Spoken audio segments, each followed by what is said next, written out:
Excellency, Mr. President, distinguished participants of the conference, it is my pleasure and honor to welcome you and all participants at the ADA University. We are immensely proud to host this international policy discussion for the 7th time, and we are very grateful to President Aliyev for his support and participation in each of these conferences. In the past years, more than 200 experts and scholars from 60 countries have attended our discussions, held in Baku and 4 cities of the liberated Karabakh, and later published many articles on the regional and global issues. This year, ADA University International Conference brings together a record number of 80 foreign participants. More than 50% of the participants join us the first time. The topic of the conference is very relevant to the current state of the global affairs. The world is undergoing tectonic changes, regional and global conflicts, radicalization of the political scenes, rise of nationalism and attacks on multilateralism, weakening of the international law, and the dominance of the power of force and violence. These are common characteristics of today's world. And we will add to this climate issues, migration problems, protectionism, and trade wars. What kind of the future we are expecting? What will be the new global order? What is the role of countries like Azerbaijan in these developments and trends? Mr. President, after our yesterday trip to Karabakh and Khankendi, where we have witnessed impressive level of reconstruction and development, today we are honored to hear your views on these global and regional issues as one of the most experienced leaders in the world. We believe that your interaction with the participants and the follow-up panels will help to better shape and communicate the vision for peace in this region and around the world. I believe that our guests will leave Baku with more knowledge and positive impressions about Azerbaijan's rapid transformation and development. We thank you, Mr. President, once again for your time, and we look forward to your remarks. Please, Mr. President, the floor is yours. Good morning, ladies and gentlemen. First of all, I'd like to welcome you all in Azerbaijan and express gratitude to ADA University and its leadership and rector, Professor Pashayev, for initiative to launch this process. As it was already said, it's for the 7th time. The big group of international experts from different countries visit Azerbaijan to address important issues of global agenda. And at the same time, all these visits help to know Azerbaijan better, to feel the pulse of the country. And also, after liberation of historical territories of Azerbaijan, the regular visits of international experts to the liberated territories, of course, gives more information about the history of our country, the history of the conflict, and of course, today's reality of Azerbaijan, which cannot be separated from our glorious victory in the Second Karabakh War, and also in the unique precedent of restoration of the country's territorial integrity without international support and by its own means and by military political means. As Rector Pashayev said, yesterday you visited Khankendi, the city which unfortunately for many years, for more than 3 decades, was a center of Armenian separatism in Azerbaijan. Actually, the separatist movement, inspired and sponsored by Armenia, started in that city. a historical land of Azerbaijan. The very name, Khankendi, demonstrates its Azerbaijani origin and roots, which means the village of the Khan. But after illegal and absolutely groundless, from political, historical, economic, and cultural point of view, decision of Soviet government to create Nagorno-Karabakh autonomous district in Azerbaijan, in Azerbaijan's Karabakh region, unfortunately launched the process which led to aggressive separatism.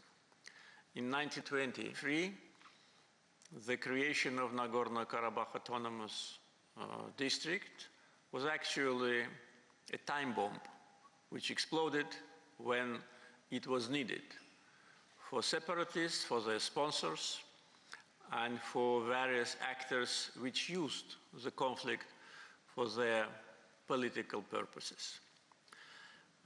We put an end to that a year and a half ago by less than 24 hours military operation, which actually was the last point in our battle for sovereignty. So you've been there, you witnessed what is happening, and I think the best demonstration of today's Azerbaijan's reality is the visit to the regions, particularly the regions which suffered from devastation and Armenian occupation. Probably I will conclude now my introductory remarks to leave more room for discussions. I'm sure that yesterday's discussions and today and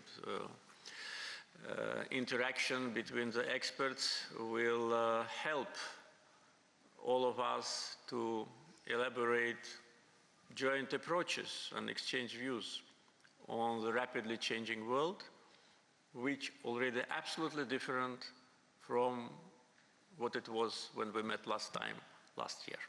Thank you very much once again for being with us. I wish you a pleasant stay in Azerbaijan.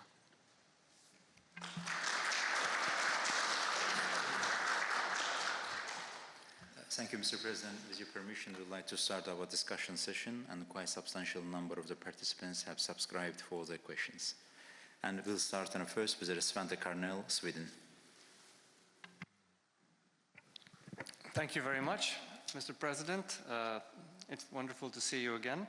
I would like to ask you, because we have seen Azerbaijan has lately become strongly involved as a participant in both Central Asian and Middle Eastern affairs, with extensive economic and political relations. And I wonder if you could elaborate on how Azerbaijan views itself as being simultaneously part of Europe, Central Asia, and the Middle East, and the role you see for Azerbaijan bridging these three parts of the world. Thank you. So this is partly based on our geography and the history of Azerbaijani people and the way how Azerbaijan developed through centuries, being at the same time part of Eastern and Western geography. And of course, geography is an important factor for every country, but it is not the only factor which dominates the policy. So we based our policy on that geography and established, I think, very strong ties with our neighbors across the Caspian and to the south of Azerbaijan, particularly in the countries of Middle East. With respect to the long-lasting cooperation with European countries, with many of these countries, Azerbaijan signed or adopted a declaration on strategic partnership. So this already established platform allows us to play an important role as a geographical, political, economic, and transportation bridge between region of Central Asia and Europe. And we know that there is a big interest now to Central Asia from the West, whether it's European Union or United States or other international institutions. And of course, planning the long-term cooperation with that region, it's only enough to look at the map to understand that Azerbaijan cannot be avoided. Though there are some in Europe who would prefer to separate Azerbaijan not only from this process, but also to build the dividing lines in the Caucasus, particularly in the Southern Caucasus. But these attempts, they definitely will not succeed, because not only geography, but also political, economic, cultural connections between Azerbaijan and the countries of Central Asia actually create this very unique atmosphere of partnership. So Azerbaijan geographically is a country of Southern Caucasus, country of Caspian, but at the same time we're just next to Central Asia, only Caspian Sea is dividing us. So from point of view of practical cooperation, transportation, middle corridor, so we did a lot in order to help to build bridges and also to increase the volume of cargoes, because large investments in Azerbaijan's transportation infrastructure, particularly seaport, shipbuilding factory, our railroad facilities, and other logistical infrastructure which we created, actually today is instrumental. Year after year, we see growing number of cargo going through Azerbaijan, not only from Central Asia, but also from China, and to China from Europe. So I think this is an important asset, and for any international actor which would like to make relations with Central Asian countries closer, of course, again, it's enough to look at the map and to look at the political interaction between the leaders of Azerbaijan and Central Asian countries. More or less the same we can say about our strong connections with the Middle East and with countries members of Gulf Cooperation Council. Azerbaijan established very strong relationships based on mutual respect and mutual interest. We already work actively on different investment projects. That also can be applied to the countries of Central Asia, where we already created several joint investment funds with some Central Asian countries and with some countries of Gulf Cooperation Council. So creating this synergy definitely will be to the benefit of all of us. Recently, just 6 months ago, we signed an important agreement between Azerbaijan, Kazakhstan and Uzbekistan on green energy cable under the Caspian Sea. So that will bring the vast green energy resources of Central Asia, which already some of them are available and some in the process, and add to the vast green energy resources of Azerbaijan and support European countries with respect to energy security. So far it is oil and gas, but it will be electricity generated from green energy. Just several days ago we held regular Southern Gas Corridor Advisory Council in Baku. Part of the agenda was devoted to green energy. So transportation, green energy, security, stability, and of course joint efforts to strengthen statehood and independence of our region is an important international factor now. Our second question, Stephanie Fenkert, Austria. Thank you very much, Mr. President, for hosting us. It's a pleasure. I'm Stefanie Fenkert from Austria, Vienna, working for International Institute for Peace. And I've been here also last time, and I asked a question about reconciliation and mediation between Armenia and Azerbaijan. This time, however, I would like to ask a long-term question. I want to know maybe if you can elaborate a little bit on your long-term vision for the South Caucasus countries, considering the topic that we're facing a new world order. And maybe you can see that it's a long process between Armenia and Azerbaijan. It's going to be still long in the sense of coming to terms, getting to the peace agreement, but the obstacles can be overcome. But nevertheless, I think it is also important to have this idea, like the European state having a vision on how to make war impossible in the future, and then at one point coming to an institutionalized form, which was the European Union. I'm not suggesting to follow this path, but what would be your long-term vision for the South Caucasus from where Azerbaijanis, Armenians, and Georgians would profit, considering also that geography is here to stay, as you mentioned before? Thank you. Yeah, I think that we even can talk about mid-term targets which are reachable and achievable. Unfortunately, Armenian occupation of Azerbaijan's territories did not allow Southern Caucasus to develop as more or less integrated region. We had all chances for that, but aggression and devastation and suffering of Azerbaijani people did not allow that to happen. So Southern Caucasus was not integrated, though from economic point of view and point of view of transportation routes, and of course, energy security, that could have happened. If we look at the relationship between Azerbaijan and Georgia, we will see all those segments which I just mentioned: energy security, transportation, political dialogue, investments, economic advantages. So Armenia actually deprived itself from that, and actually, as a result of occupation and aggression, deprived itself from becoming a transit country, important transit country for Azerbaijan's energy resources and transportation routes. And all the transit of whether it's oil, gas, or cargo from Azerbaijan goes through Georgia.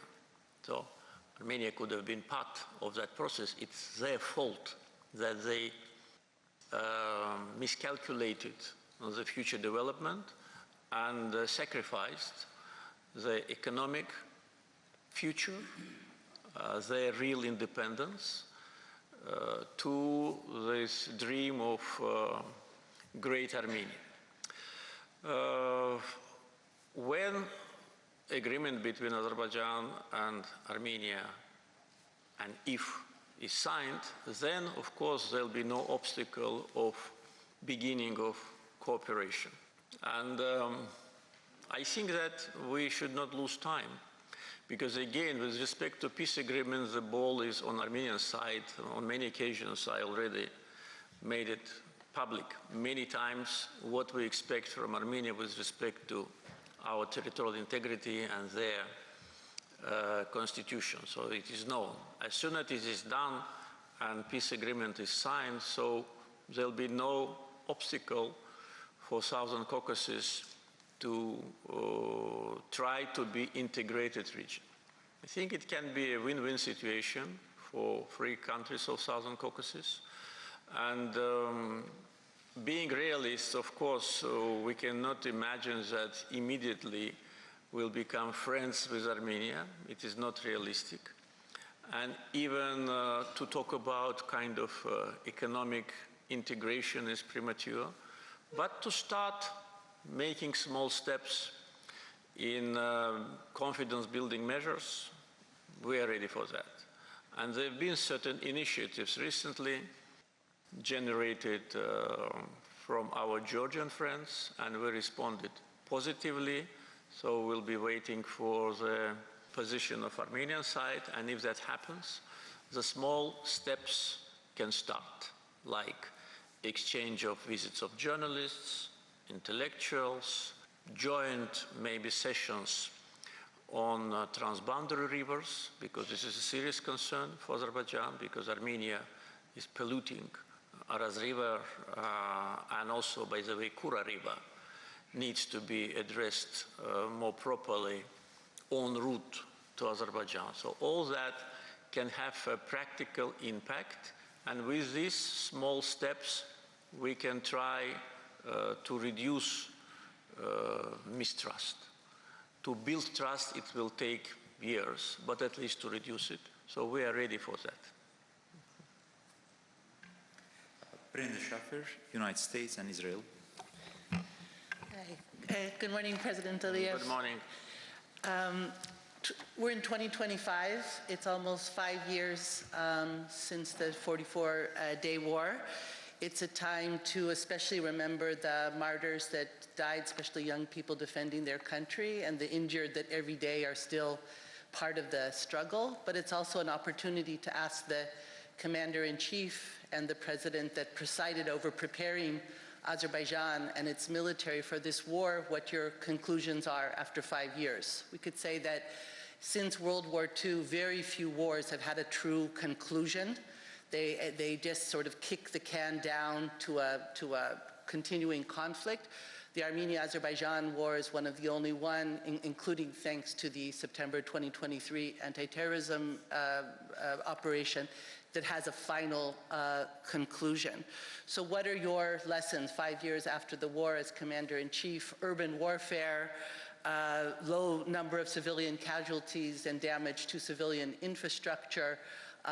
What are the lessons for modern wars that unfortunately are still taking place as we sit here? Thank you. Of course, there are different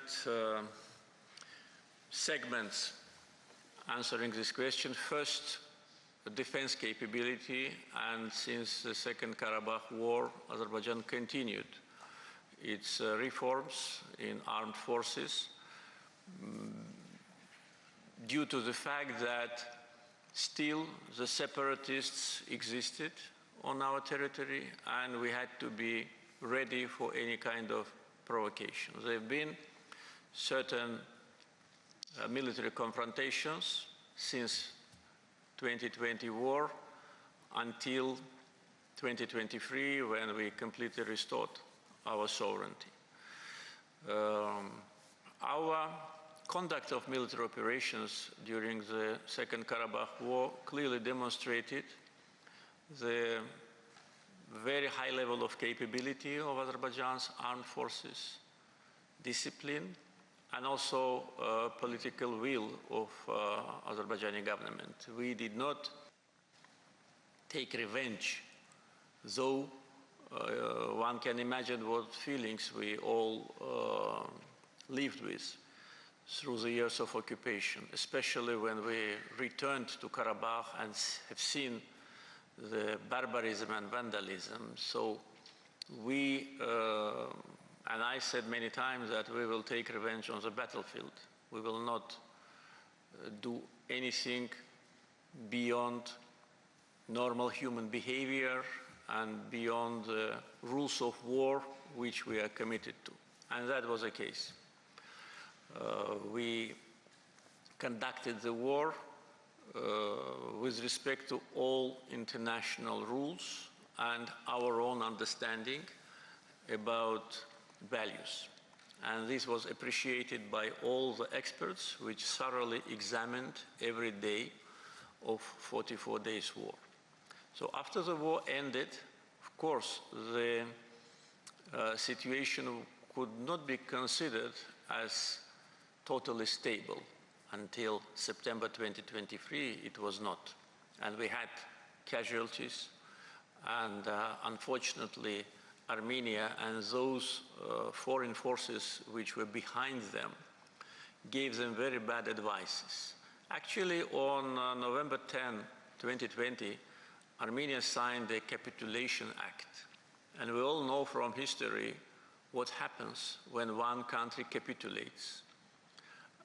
But it didn't happen. So Armenia tried to continue to behave as if there had been no 30 years of occupation, suffering of Azerbaijani people. There was no 44 days war.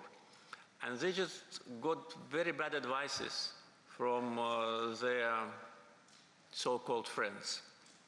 And by the way, this process continues, though many times we warned them that they should not rely on those whom they consider their friends, whether it's old or new, because here on the ground they will face us. And we have enough political will to defend our interests, our political interests on the international arena, and we cannot be a subject of any kind of international pressure which will divert us from our policy. So from military point of view, whether it's Second Karabakh War, anti-terror operation of September 2023, and what we are doing after in order to strengthen our military capacity is absolutely understandable, especially taking into account that there is a large process of militarization of Armenia, deadly weapons which have been supplied by new Armenian friends, actually will not actually lead to peace and stability. It will only lead to potential tensions in the future. We know that there are quite a strong revanchist groups in Armenia. I would, how to say, divide them in two. Active revanchists, those who are responsible for 30 years occupation, and passive revanchists, today's government, which tries to demonstrate so-called constructive approach, but in fact lives with the same feelings of revanche and revenge. So this is the reason why they are buying deadly weapons.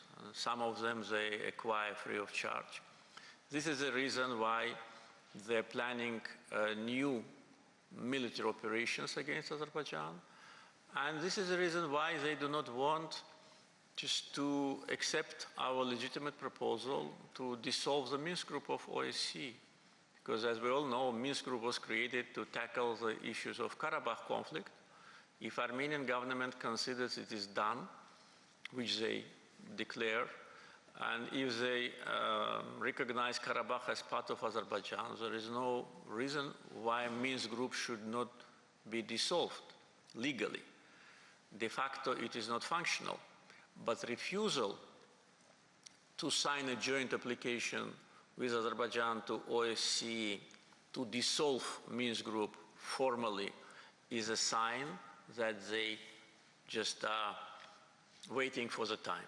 They're waiting maybe for some changes, for some advantages, international situation. They counted very much on democratic administration to continue after the elections. So for them, the victory of President Trump was a big disappointment and frustration. We all know that. But nevertheless, political establishment of Armenia on the issue of Azerbaijan is not divided. It is consolidated. It's just a matter of vocabulary, matter of behavior, and matter of tactics. So we must be ready for that. So from military point of view and from political point of view. So until peace agreement is signed and Armenia puts down completely all territorial claims to Azerbaijan, which still exists in the constitution, and will demonstrate a sincere behavior to normalize relations with Azerbaijan, still there always will be a threat of new military standoff. And the last point on that is that since 2020, almost 5 years have passed, we still are facing absolutely groundless speculations and accusations of Azerbaijan that Azerbaijan is planning a new aggression against Armenia.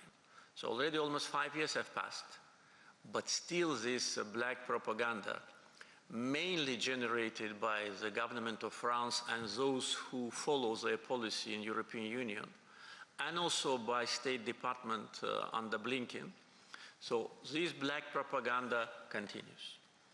And on many occasions, just behind closed doors, I was saying, look, if we wanted to continue the war in November 2020, we would have continued that. We stopped our military operation on the outskirts of Khankendi. We did not want the war to continue because we didn't want people to die. We wanted to do it peacefully. If we wanted to continue, we were just on the border with Armenia, everywhere, in Zangilan, in Kelbejar, in other directions. Armenia's army was totally demoralized. There have been 12,000 deserters, as Armenia's government itself confirms that. So no one could have prevented us from doing what we are now accused of. So we did not have these intentions, and we do not have these intentions. But at the same time, we must be alert. We should not forget 30 years of occupation. We should not forget the dreams of great Armenia, which still circulate not only in diaspora in France and United States, but also in Armenian government and in all political spectrum. You will hardly find any Armenian politician who does not dream about taking Karabakh back. This is a reality. We know this reality from different sources of information, and we have to live with that. So this is probably lessons which we learned from war, from post-war situation. And how post-war situation will continue to develop mainly depends on Armenia. We did what was absolutely legitimate. We restored our territorial integrity, sovereignty, put an end to separatism, and took control of our borders. And for us, this issue is done. But that doesn't mean that we will just ignore potential threats and potential danger. We must always be ready to push back. For that reason, we continue to spend substantial funds for military buildup. This is not because we plan so-called aggression. This is because we, as a victim of aggression, want to be able to defend ourselves and to punish Armenia if once again they decide to do something harmful to us. Daria Isachenko, Germany. Hermetli Janab President, thank you very much for this opportunity. I'm based at the German Institute for International and Security Affairs, and my question is about Turkey and Israel. Azerbaijan has good and close relations with both countries.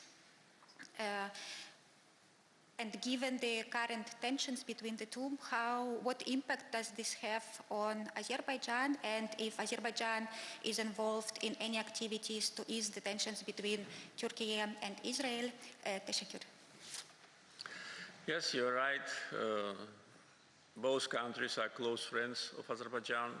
With Turkey, we are allies. We signed the Shusha Declaration in 2021. And formally became allies, though our alliance relationship de facto existed long time before this formal procedure. And Israel is a friendly country to Azerbaijan, and for many years mutual friendship have been demonstrated in difficult times for both of us.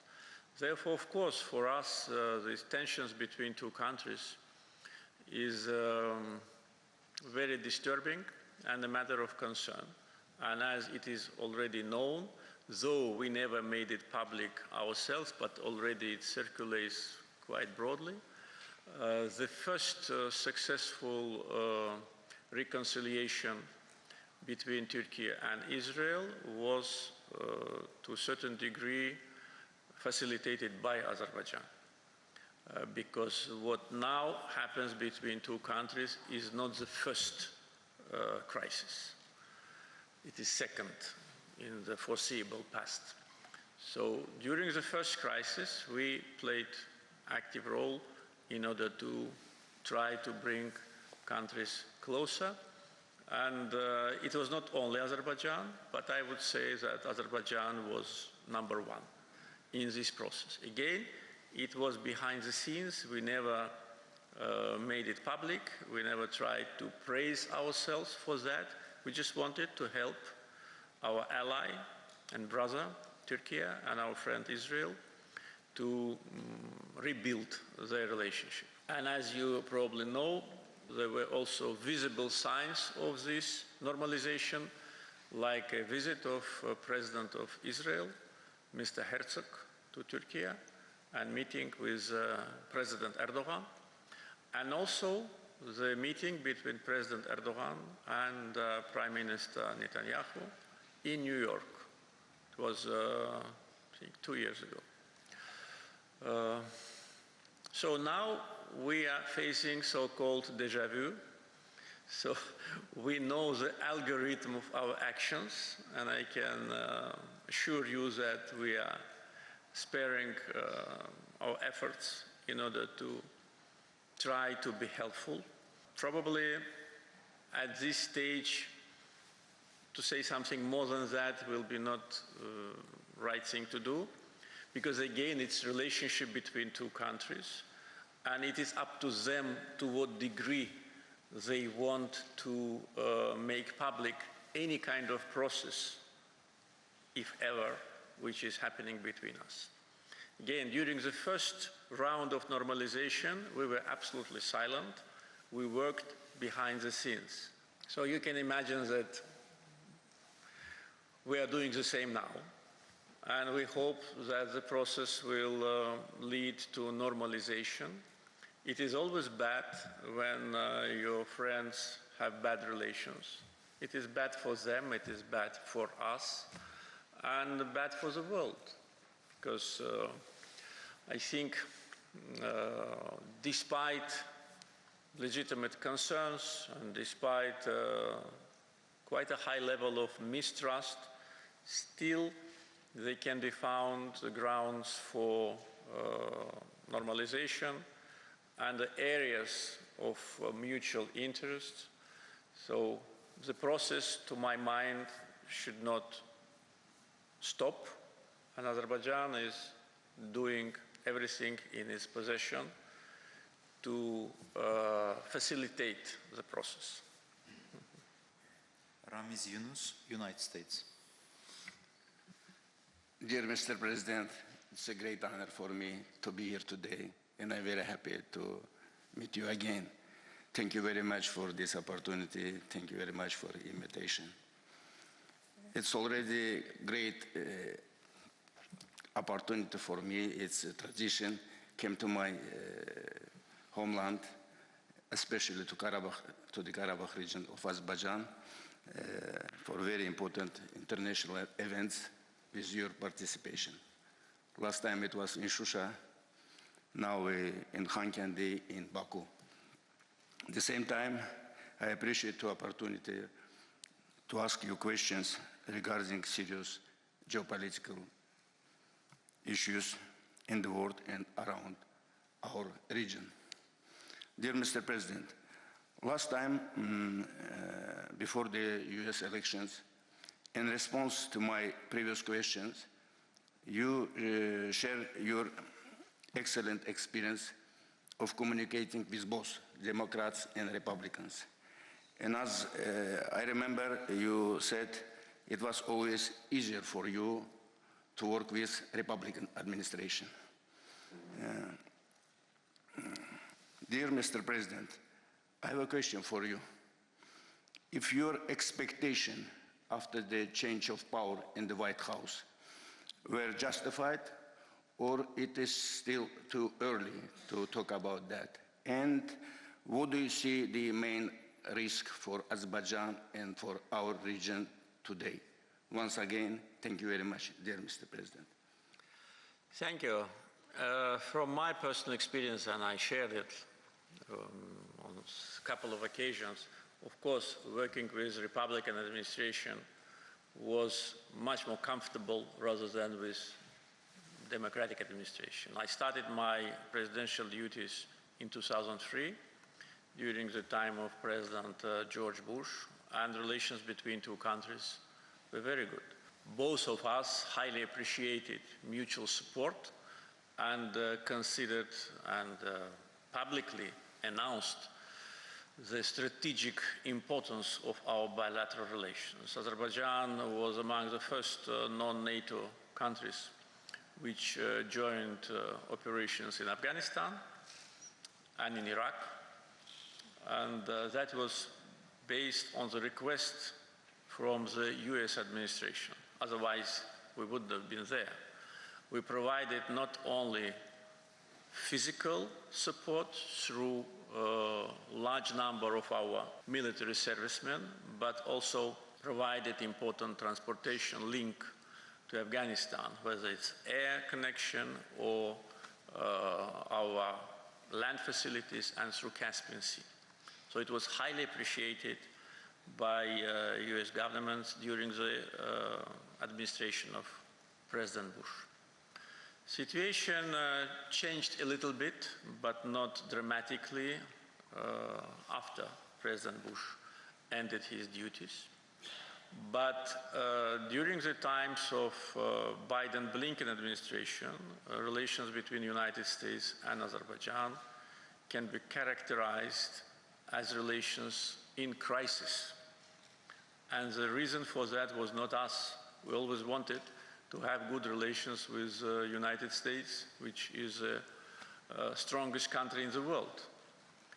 But it was because anti-Azerbaijani policy of State Department run by Mr. Blinken and many anti-Azerbaijani people in administration of President Biden. So I can name various facts which created frustration in Azerbaijan. I think the only one is enough, how sanctions have been reimposed on Azerbaijan. So when Azerbaijan was needed to the United States, so-called 907 amendment to the Freedom Support Act, which was discriminatory to Azerbaijan, was waived. And every president of the United States every year was issuing a waiver. But as soon as Biden-Blinken administration ran away from Afghanistan, and how they did it, all of us have seen, they reimposed this amendment again on us. So being so unthankful is, how to say, very harmful for administration itself, because who will trust them after that? And our level of trust to Biden-Blinken team was close to zero. Our relations were in deep crisis. United States under Biden-Blinken team took unilateral side with Armenia. That was for the first time officially since the Armenia-Azerbaijan conflict started. Yes, we all knew what kind of support Armenia had in all democratic administrations, but never in the history of American mediation to the process they took unilateral side with Armenia. It's enough to remember April 5th last year, very strange meeting in Brussels with participation of Mr. Blinken, Madame Ursula von der Leyen, Mr. Borrell, and Mr. Pashinyan. Unprecedented meeting which this team of American and European politicians never had with any country of the world, not only of post-Soviet area. And we had enough credible information that part of the agreed protocol was devoted to military buildup. And we raised this issue in advance in order to prevent it. And then it was deducted from the text of the document, but de facto it existed. And based on that, so-called European Peace Facility Fund allocated first tranche to Armenia to buy weapons. another important milestone in deterioration of US-Azerbaijan relations under Mr. Blinken was a strategic partnership declaration, which was signed 5 days before President Trump came to office. On 14th January this year, in Washington, Secretary Blinken and Armenian foreign minister signed declaration on strategic partnership in a rush, in a hurry, just as thieves, you know. Just 5 days, the new team has come. President Trump, he will determine the policy. What is the reason for that? That was another anti-Azerbaijani move by Mr. Blinken. I regret it very much because I trusted him a lot in the beginning of our communications. But, well, unfortunately, I was wrong. So attempts to build dividing lines in the Caucasus, to isolate Azerbaijan, to discriminate us, to spread rumors about Azerbaijan. As soon as Biden-Blinken team left the office, all these insinuations against Azerbaijan immediately stopped. The media, which was very aggressive on us, those whom President Trump calls fake news, like Washington Post, New York Times, Politico, etc., they immediately stopped publishing all ugly articles about Azerbaijan. We knew that the source of these articles is State Department. The same was with USAID. Now, by the way, our general prosecutor is investigating the illegal activity of USAID. I was already informed about the preliminary investigation, and it demonstrates the scope of anti-Azerbaijani activity and attempts to undermine our government, the clear attempts to intervene and interfere into our internal affairs. As soon as the portfolio is ready, we will submit it to President Trump's administration so they can take serious measures about this corrupt USAID and its corrupt leaders. So this is a history. Well, I can talk about that history maybe for several hours, but most important is now.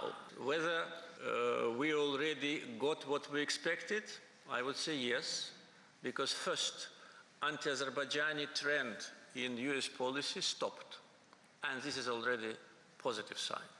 Second, there have been already high-level contacts between members of Trump's administration and the Azerbaijani team on different levels with a very productive and mutually acceptable agenda.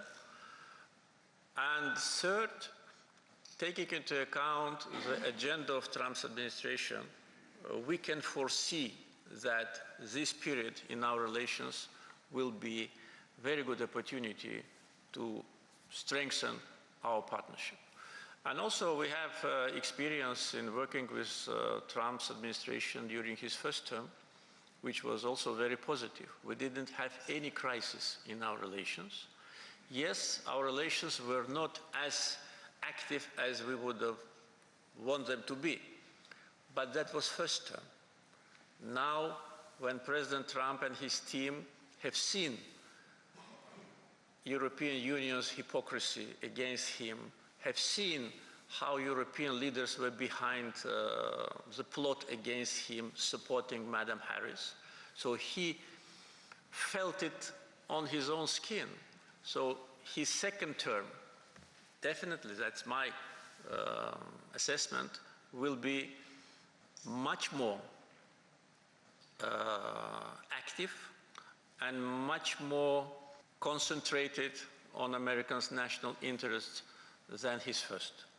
And in American national interests, this I can say with full authority, strong relations with Azerbaijan are very important for this region, because Azerbaijan as a leading country in Southern Caucasus, Azerbaijan as a part of Global South with a strong position in non-aligned movement where we've been successful chair for 4 years, with our strong connections with the region of Central Asia, what we already discussed, and with capability, with economic potential, with energy resources, with army which demonstrated its strength on the battlefield, not on the parades, and with all the rest, with political connections, can be a very important partner for United States. We want it to happen. We see that it is happening. At the same time, we understand that now President Trump and his team are preoccupied with much more urgent and important issues of global agenda. So we are waiting for the time when we will engage or maybe re-engage in a very strong, predictable, long-term strategic relationship with the new administration. Tembisa Fakude, South Africa. Thank you, and good morning, Mr. President. Thanks very much for having us. It's my second time in Azerbaijan. I met you last time in Shisha during the Global Media Summit, and thanks again for being invited.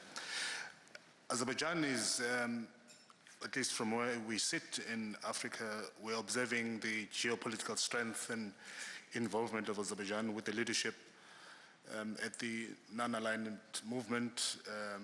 You are also involved this year with your leadership with COP29, so all of us are observing with interest, but importantly is Azerbaijan is also investing in social educational projects in Africa, and many Africans, of course, are happy for that. We've got more students studying in Azerbaijan who are coming from Africa, and you're also transferring skills in terms of training and professionalizing some of our public services, and that's appreciated largely.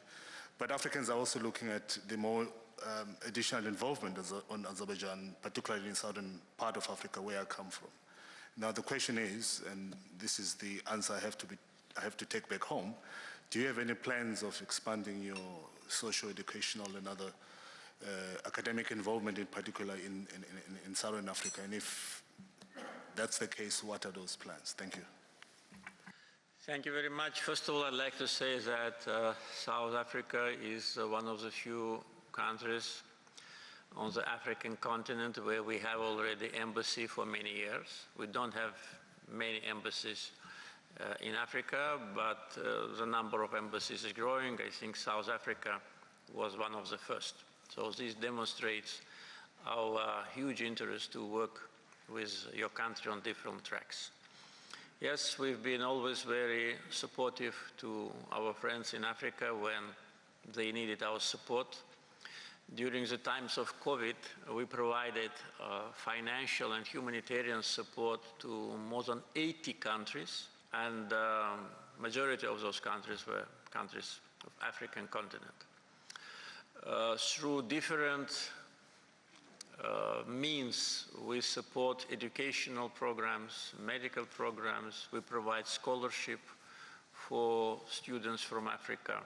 We do it through our state funds, we do it through NGOs, we do it through Azerbaijan agency which provides international assistance, which is part of our foreign ministry. So all that is happening.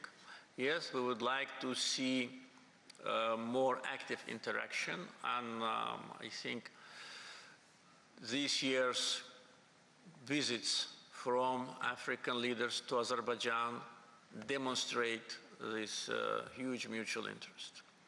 With respect to non-aligned movement, for 4 years we've been very helpful to all the member states. We left a good legacy in non-aligned movement because at certain stage this movement started to deteriorate a little bit. So we brought a new dynamism. We initiated the creation of the parliamentary platform, which was successfully created, and the youth platform. So these are two important legacies of Azerbaijan. And we worked actively on institutional development of non-aligned movement and potential transformation into organization.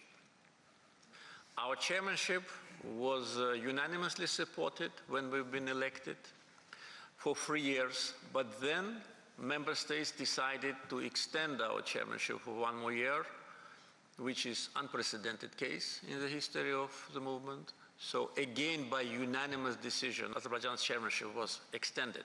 So this demonstrates that despite the fact that there are certain bilateral or multilateral misunderstandings between the member states, it's understandable, 120 countries. With respect to Azerbaijan, all of them were united in appreciation of our role. During COP, we publicly announced that our main target will be to support the least developed countries, to support those countries which are facing existential threat, and we did it. And with respect to results of COP, though I know that some so-called experts, which goal was to discredit Azerbaijan's presidency, were saying that financing was not achieved, but we increased the financing from 100 billion US dollars, the level which was achieved throughout all the COPs, all the 28 COPs, the level was 100 billion. And at our COP, we increased it to 300. So is it an achievement? Of course it is. We tripled the financing. We launched a special program for small island developing states, and Azerbaijan allocated 10 million US dollars in direct support to small island developing states with respect to their existential threats, because climate change for everyone is a problem, but for them, it's just their life, it's their future. During COP, another important achievement was agreement on making carbon market functional. This issue was not agreed for at least 10 years. So it was agreed in Azerbaijan due to our chairmanship, due to trust in us.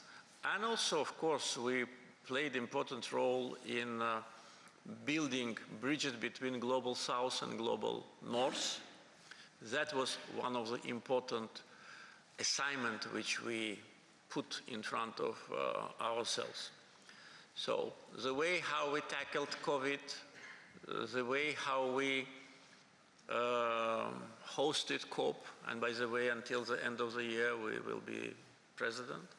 So, and bilateral contacts with African countries demonstrate clearly our agenda, and we see a very positive reaction to our efforts in many African countries. So our foreign policy with respect to building stronger ties with African countries is already fixed and approved by me. Actually, I initiated that. At this stage, we must be much more active. And also coming back to what we already discussed with respect to occupation and relations with Armenia, during all those years of occupation, our main foreign policy priority was restoration of territorial integrity. All our efforts had ultimate goal to restore sovereignty and territorial integrity, though that's why many other important issues of our potential foreign policy agenda were overshadowed. And it is understandable, because that was national idea of Azerbaijani people and Azerbaijani state. Now, when this issue is done, we have much more time and many more opportunities to build stronger relations with countries which we consider friendly, which never did anything harmful to Azerbaijan, unlike some other countries from some other continents, and which appreciate friendship, and we are ready to work on those issues which you mentioned, and also on other issues.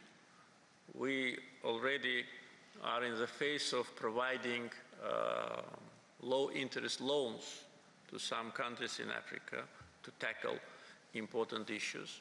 We're already elaborating our investment portfolio for some countries in Africa with which we have close relations. So it will not be only humanitarian, it will be also business, it will be investments, and of course, political ties. Anton Dimovic, Croatia. Thank you, Mr. President. It's my honor to be here. I'm from Croatia, and we had a successful visit of Minister of Economy, Mr. Japarov, to Croatia. And we are a friendly country supporting Azerbaijan because we had the occupation of our territory. And we strongly support you even now after the successful operation to not to allow impunity to be enforced, to persecute every war criminal that was committed in places like Ganja. So my question is regarding my region. Now Albania, they will invest. They're looking to invest billions into gasification because they have tap, but the country is not gasified. And Croatia is actually now using European money to extend its gas pipeline system. So do you think this is an opportunity actually to, once again, to tell to Brussels it's time to involve these gasification projects into the investment plan for the Balkans, and to have Azerbaijan as a partner country, and not just to be a platform for fossil fuels, for gas, but also to open up doors for green energy and cooperation between the region, especially Croatia, in many terms, also in projects of reconstruction of Azerbaijan, artificial intelligence, etc. Thank you, Mr. President. Thank you. As I already mentioned recently, 5 days ago, we had the 11th Advisory Council of the Southern Gas Corridor and the 3rd Advisory Council on Green Energy, which was held in Baku, and that was our initiative, which we initiated many years ago, and it is under the auspices of Azerbaijan and European Commission. In my introductory remarks there, apart from giving information about what we've done during last year on European gas market, I raised 2 important issues which must be addressed by European financial institutions and by European Commission if they want to continue to receive large volumes of gas and to increase the gas supply from Azerbaijan. First is financial institutions policy. In all our energy projects, whether it's oil and gas, upstream, downstream, there was a kind of agreed ratio between corporate financing and borrowed money. It was usually 70% borrowed money, 30% corporate money. So now, European Union wants more gas from Azerbaijan, and for that reason, President of European Commission, Madam Ursula von der Leyen, visited Azerbaijan July 2022, when European Union was very concerned about the supplies of gas. And we signed a declaration on strategic partnership in the field of energy. And since that time, based on the request from European Commission, we increased the gas supply to Europe almost at a level of 60%, from 8 BCM in 2029 to almost 13 in 2024. And many more European countries, including Croatia, became recipients of Azerbaijani gas. Now, we have more gas for export from existing fields, where we will have new phase of development of these fields, from the fields which are producing gas on the initial stage, and we will have several billion cubic meters of gas just because we will install green energy power plants that will save us a lot of gas, which today we use to produce electricity. So all that roughly makes our potential increase of gas supply minimum at the level of 10 BCM, minimum. I don't want to be more precise, but when I say minimum, I always try to be very conservative in my assessment, so it means that very small minimum. Transportation infrastructure, Southern Gas Corridor is fully packed. There's no room there. It must be expanded. Again, how? With borrowed money and with corporate money. But here we come to the point that European Investment Bank, EIB, stopped completely financing fossil fuel projects. It is their strategy, and we all know that European Investment Bank is well integrated with European Commission. EBRD, though officially did not close fossil fuel, chapter, but keeps it at a very marginal share. And in my communication with the president of EBRD this January in Davos, I raised this issue.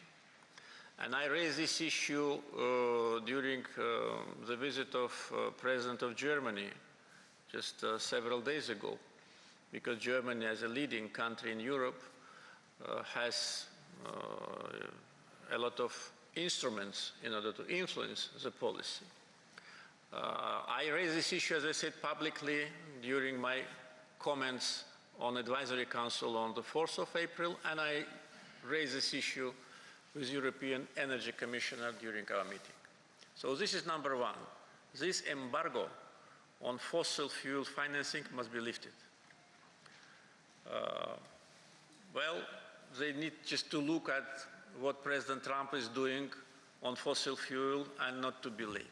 Second important factor is long-term contracts. When the European Union says that in 2050 they'll be carbon neutral, and then they ask me to invest money and to produce more gas, so where that gas will go? If you will not get it from us, then why should I invest? Or why should I look at your market as my main market? Yes, the market of European Union is premium from point of view of legislation, rules, procedures, interconnected largely, and with respect to price. But we can look for other markets. The demand for Azerbaijani gas in our neighborhood, we should not only look to the west, we can look to the east, to the south. So this is important for future development of Azerbaijan's gas industry and for energy security of Europe. We know the problems of European energy security. Despite the fact that now they think they are on the safe side, we know the demands of the industry, we know the demands even in green energy. Despite large investments in green energy, still European Union will be in shortage of electricity, and for that purpose we are now working on the green energy cable on the Black Sea from Azerbaijan to Romania. 4 gigawatt, by the way, and it's only the beginning. So they, in European Commission, should take out the glasses and look to the world from a realistic point of view and appreciate countries like Azerbaijan, not to try to, divide the Caucasus into their favorites and those whom they don't like, and to behave as good partners. We are ready for that. And with respect to Croatia, we started to supply gas to Croatia last year. Now our gas supply covers 12 countries. 10 of them are European, 8 of them are members of EU. You also mentioned about Albania's gasification. Just would like to inform you that Albania's gasification project in the city of Korça will be invested by Azerbaijan. So it's already agreed. Albanian government selected that city, And I think this year we will start investments in gasification. We have experience in that. We invested largely in gasification of Georgia, where now I think the level of gasification is something like 80% probably. It was 30 when we started with our money. We are now discussing the gasification project in Bulgaria. Yeah, Bulgaria has gasification, but limited. And Bulgaria today, if I am not mistaken, has about close to 50% of the gas consumptions coming from Azerbaijan. And we are ready to do the same in other countries. So, and by the way, with Croatia, it's not only limited our discussions on gasification or gas supply, but on other issues also related to energy. Yeah. Thank you. And thank you for this question. It allowed me once again to bring this important issue to the attention of our partners in Europe. Ömer Ashur, Qatar, United Kingdom. Thank you very much, Mr. President. It's a pleasure and an honor to be here. Thank you for hosting us. Congratulations again on both the liberation of the territories and on the reconstruction that we saw yesterday. I'm Omar Ashur from the Doha Institute in Qatar, but also in the University of Exeter in the UK. My question is about Ukraine. What is the Azerbaijani position vis-à-vis the Russian war on Ukraine? Now, the situation or the war has been going on now almost 12 years, and it is affecting both the global and the regional environment, including the Caucasus, Europe, and the Middle East, and even the Indo-Pacific area. As a president of a country that has major military achievements and diplomatic achievements, how do you envision the end of this war? Thank you. First, on our position on the war between Russia and Ukraine, we always support and will continue to support Ukraine's territorial integrity and sovereignty. And as a country which suffered from occupation and deterioration of our territorial integrity, we, of course, fully understand this situation. So everyone whom you may ask will say that we want war to stop immediately. Yes, we also want. But the main question is how, and whether this ceasefire, potential ceasefire, or how to say, temporary ceasefire will be sustainable or not. As a country which had 2 wars, active wars, and period in between, I can tell you that ceasefire never stops war, never. And it didn't stop in our case.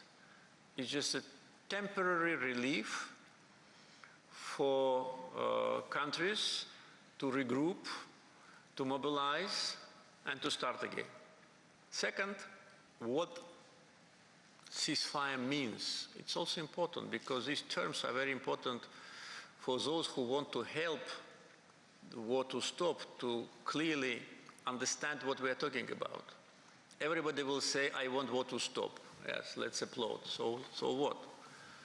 What does it mean to stop? Does it mean that there'll be no artillery, there'll be no air bombs, there'll be no sniper war, there'll be no sabotage group? What it will mean? Line of contact between Russia and Ukrainian troops is much longer than ours. Yes, it is different terrain. In our case, the line of contact was very advantageous for Armenia because they had a nature landscape which protected them and actually helped to keep occupation. Plus, during the ceasefire period for 26 years, they built sometimes 5, sometimes 6, sometimes even more engineering lines. Trenches, barbed wire, minefields, So every week we have casualties on mines, almost 400 people, more than 70 of them killed, and others became severely wounded. So when people talk about ceasefire in Ukraine or peace in Ukraine, do they understand how difficult it will be to control the troops? And what is the level of discipline in Ukrainian army and Russian army? I don't know. Maybe I know, but I don't want to comment. The level of discipline of Azerbaijani army is well known. We stopped on the outskirts of Hankendi by one order of commander-in-chief. So will that line of contact be safe and secure? Will those who want to mediate demand international peacekeepers on that line of contact, as they demanded it from us? Throughout the years of occupation, one of the consolidated messages of United States, Russia, and France was to bring so-called peacekeepers on the line of contact. So what it meant? It meant that they wanted us to agree for occupation. If peacekeeper comes to the line of contact, which is occupied, that means that you should say goodbye to your territory. And no country, at least in my understanding, will agree to compromise on territorial integrity. And to expect Ukraine to agree that they will sacrifice the international recognized territory in exchange of peace, I think is not fair and is not realistic. Because one thing is to say good things, let's stop the war, and the second thing is to go a little bit deeper and maybe to ask those who had the war recently and what kind of arrangements it needs to create a sustainable peace.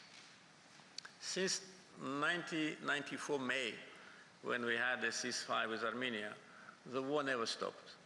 There have been different clashes. There was April 2016, when we demonstrated Armenians that they should leave the territories.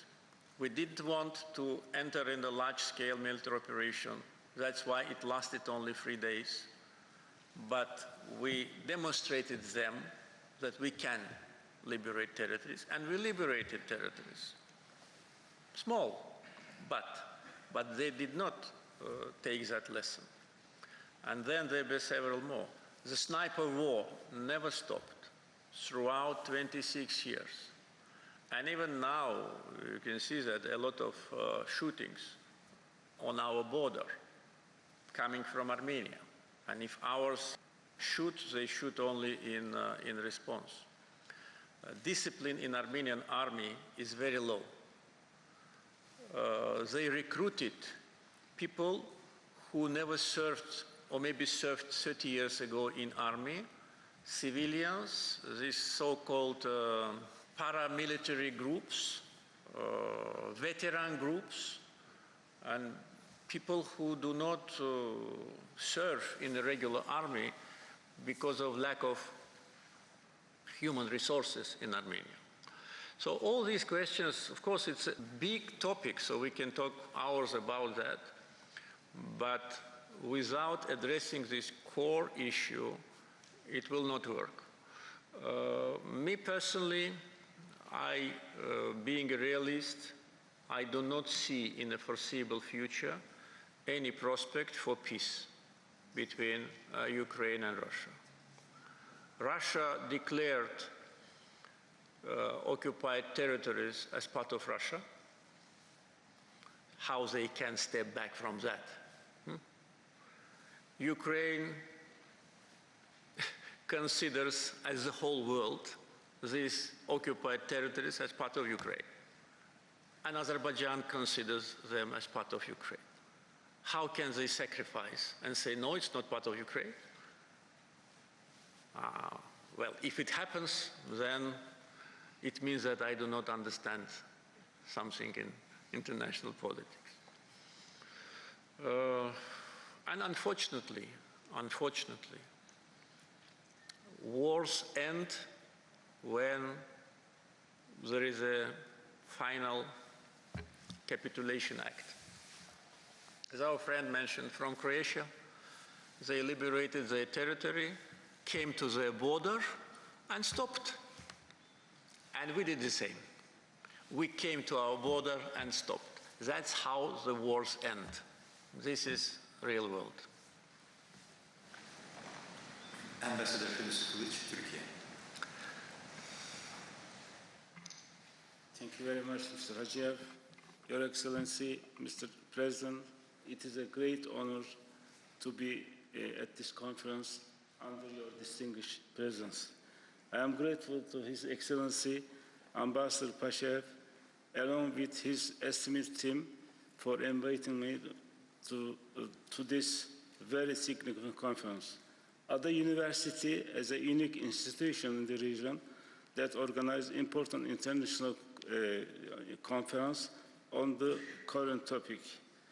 Mr. President, I am proud to say that with the historical victory of the 44-day war and the 23 hours anti-terror operation, you have written a history for the future generations. They will always remember you, your legacy. You have restored not only territorial integrity of Azerbaijan, but also international justice. Before asking my questions, I would like to draw the kind attention of the distinguished participant to your two most recent major historical successes.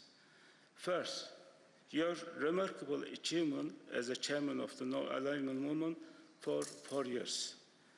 You truly revitalized this movement. During your chairmanship, the first 2 years coincided with the global pandemic. We will never forget Azerbaijan's vaccination donation to many African countries and the emphasis you place on women and youth during your tenure, as you said. Second, your success in hosting COP29. In just 8 months of preparation, you achieved a miracle. The organization of COP29 was outstanding. Despite boycott call from some European leaders, such President Macron, nearly 80,000 guests and 70 heads of state and government attended. I was very proud to witness this historical success. I would like to extend my warmest congratulations. Your Excellency, we know very well that you attach very great importance to the Turkish organization of Turkic states. And this year, Azerbaijan will host the upcoming summit. Next month, an informal summit will be held in Budapest. Your Excellency, could you tell us about your assessment on the organization of Turkish states? Thank you very much. Thank you, Mr. Ambassador, for your kind words about our country. You're a great friend of Azerbaijan during your activity here as ambassador, and after you always demonstrate a brotherly approach to our country, our people. I follow your activity and I'm very glad that you are with us. Azerbaijan is a country which always played a very active role in cooperation between countries of the Turkic world. We initiated the first informal summit last summer in Shusha because I told my colleagues that it is not enough to meet once a year. Let's have 2 sessions a year. So this initiative was supported, and tradition already exists. So probably next month, the dates are not yet fixed, but most probably next month we will have a second informal summit, and then formal summit in Azerbaijan. Relations between the countries of Turkish world are extremely important for us. For us, it's one of the main priorities in our foreign policy. We are united by history, by ethnic roots, by language similarities, and by culture, by traditions. And we want to see organization more consolidated and more result-oriented. For that purpose, Azerbaijan is doing its utmost. From point of view of interaction between member states, I think we have a very good atmosphere. I follow closely also bilateral track between member states and see that we don't have any points of disagreement on bilateral track and also on multilateral. But at the same time, I think that the efforts all of us are demonstrating are not enough in today's rapidly changing world, as the topic of your forum is. Really, we should not be too late and should not miss this opportunity in converting our organization into an important global actor. There is a great potential for that. Huge geography, human resources, natural resources, transportation routes, and this organization is based on ethnic roots. We know many organizations, don't want to compare with any, but uniqueness of organization of Turkic states is that it is based on ethnicity, on common roots, on tradition, on common values. And we share these values. Again, it's difficult not to compare, but excuse me, I will. If you look at European Union, we have countries which pursue absolutely different values. And the countries which are absolutely, the peoples of these countries absolutely different from one each other. If we take South and North, if we take political developments in some countries absolutely different from others, we see a lot of disagreements now in the European Union with respect to values, culture, traditions, migrants, tariffs, etc., etc. Do we have something in Turkish organization? No, we don't have. So this makes us unique. So what is not enough? It's our consolidated international activity. This is not enough. And we want to be more vocal, to be more active, and to have our say in global affairs. Because taking into account, again, geography, population, if we add here the military capability, it's well known that the Turkish army is the strongest in Europe. Azerbaijan's military capability also was demonstrated. So if we add that, we can really become a center of international activity on global scale. Especially when we see some organizations' internal disputes, mistrust, and lack of mutual trust. I mentioned the European Union, I can also mention NATO. We all know what some countries of NATO now think about Article 5. Well, whether it will be taken into account or not, there is a certain mistrust in NATO, which is considered to be one of the strongest international organizations on a global scale. So we need to be more active. Maybe it's the wrong word to fill the gap, but we need to become the center of decision-making process on a huge area of Eurasia, at least. Viktor Kipiani, Georgia. President Aliyev, thank you for your time to meet us, and thank you always for a very candid and open-minded manner of addressing our questions, which I personally very much acknowledge and respectful for. There is a certain overlap between different questions, which is quite understandable. We've touched on the region, the South Caucasus, which is our geopolitical and geoeconomical habitat. Still, if we could refocus on that region, since the concept of region is gaining a traction, a new momentum. In this time of volatility in terms of redesigning global supply chains, etc., how the region could portray its geopolitical and geoeconomical ego and make itself more competitive, to expand a little bit more on that.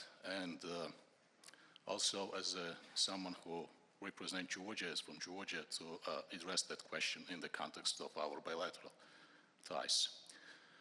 Something which we very much enjoy as the legacy of two famous leaders being laid down in the beginning of the 90s, and therefore quite natural, organic, and understandable is my question to you as to the visionary leader of the region. How do you see the prospects of those bilateral relations, as I'm pretty much sure that we are the gates to each other's future successes. Thank you so much. Thank you. Definitely relations with Georgia for us are of strategic importance, and due to the historical connections between our peoples, our mutual past as being non-free and non-independent, and also period of independence where from the very beginning Georgia and Azerbaijan demonstrated very high level of mutual understanding, partnership, friendship, and actually managed to transform the region of Southern Caucasus into strategically important. It was done by us only, by Georgia and Azerbaijan. Situated between two seas, Caspian and Black Sea, we are the gateway for each other to contact different regions and continents. So the prospects, I'm sure, will be as bright as our present. Just among the last developments which indicate the close partnership and friendship relations between two countries, I would name the visit of Prime Minister of Georgia, the first after elections. Usually the first visit after elections has a very symbolic sense. So the first visit was a visit to Azerbaijan. And also we expect soon the first after elections visit of the President of Georgia also to Azerbaijan. So these two facts, a clear indicator of our relationship, our commitment to each other and our friendship. Of course, we can talk a lot about the projects which unite us. They're well known, therefore I don't want to take much of your time, but they're important not only for us, for our peoples and countries, but also for a large geography. Especially now when we're adding to that green agenda, which we just discussed briefly. Again, it's a green corridor for Azerbaijan and Georgia, transportation corridor, middle corridor. It cannot be avoided.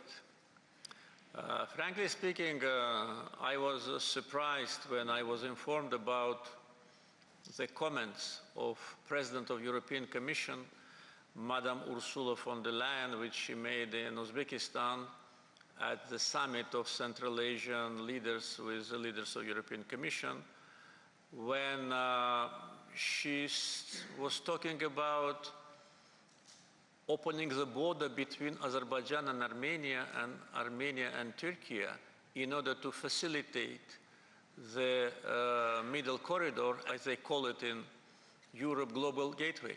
That was very strange because this corridor exists and Armenia plays no role in that.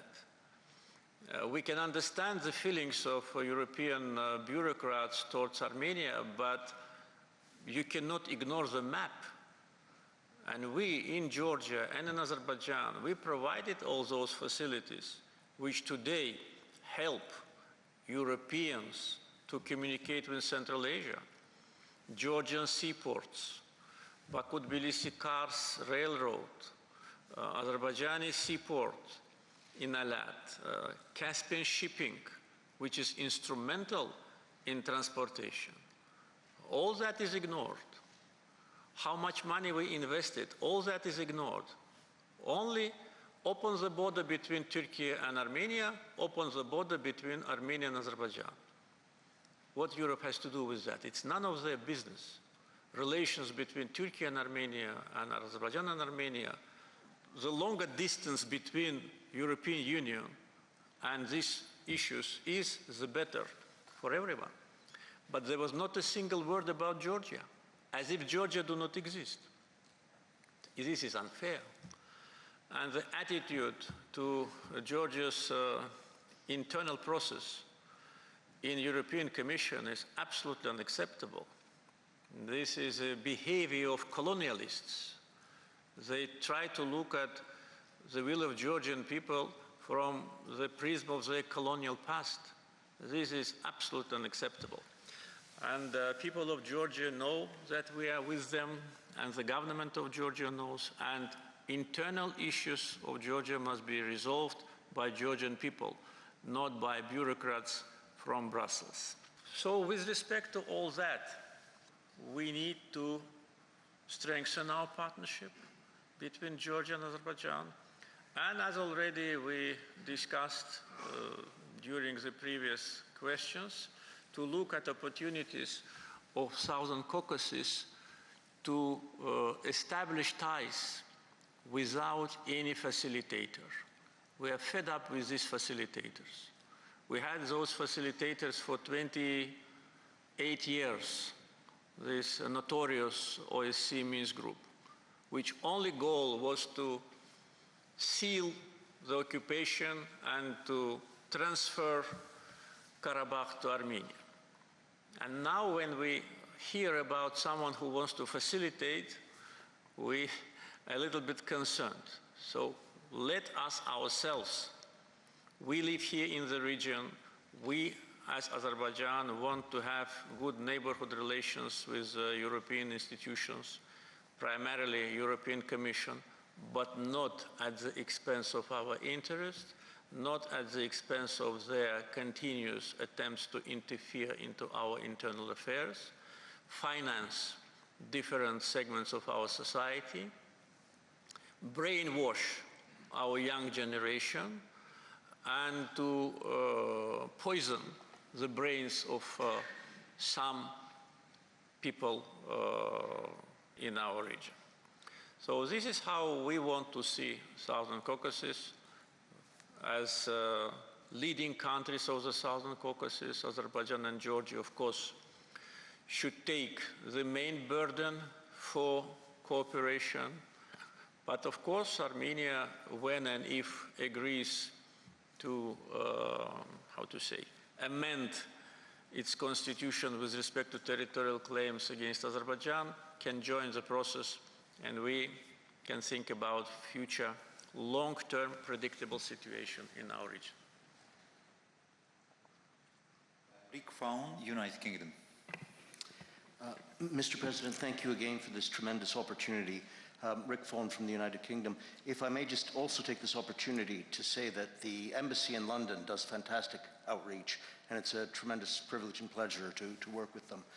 Mr. President, could you update us on the prospects of relations with Iran, especially in view of some high-level meetings and the prospects with a new Iranian president, one who includes Azerbaijani heritage? Thank you very much. We are waiting for President Pezeshkian to pay a visit to Azerbaijan this month. We consider this visit as very important with respect to the future development of bilateral relations and regional development. There have been several visits of high-ranking officials from both countries in recent months. We've been very encouraged by the election process in Iran, which led to the victory of the president, and with the messages which we receive from Iran.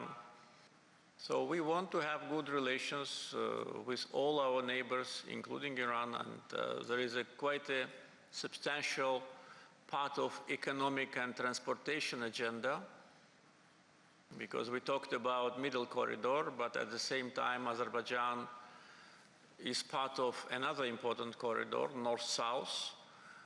And again, it's only enough to look at the map to see that it will be very difficult to avoid Azerbaijan while building these connectivity lines.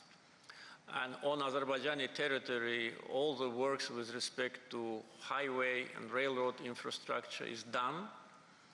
We only, with respect to the expected large volumes of cargo, are now modernizing our railroad. It exists, but we need to expand its capacity to be able to receive all cargoes from south to north and backwards.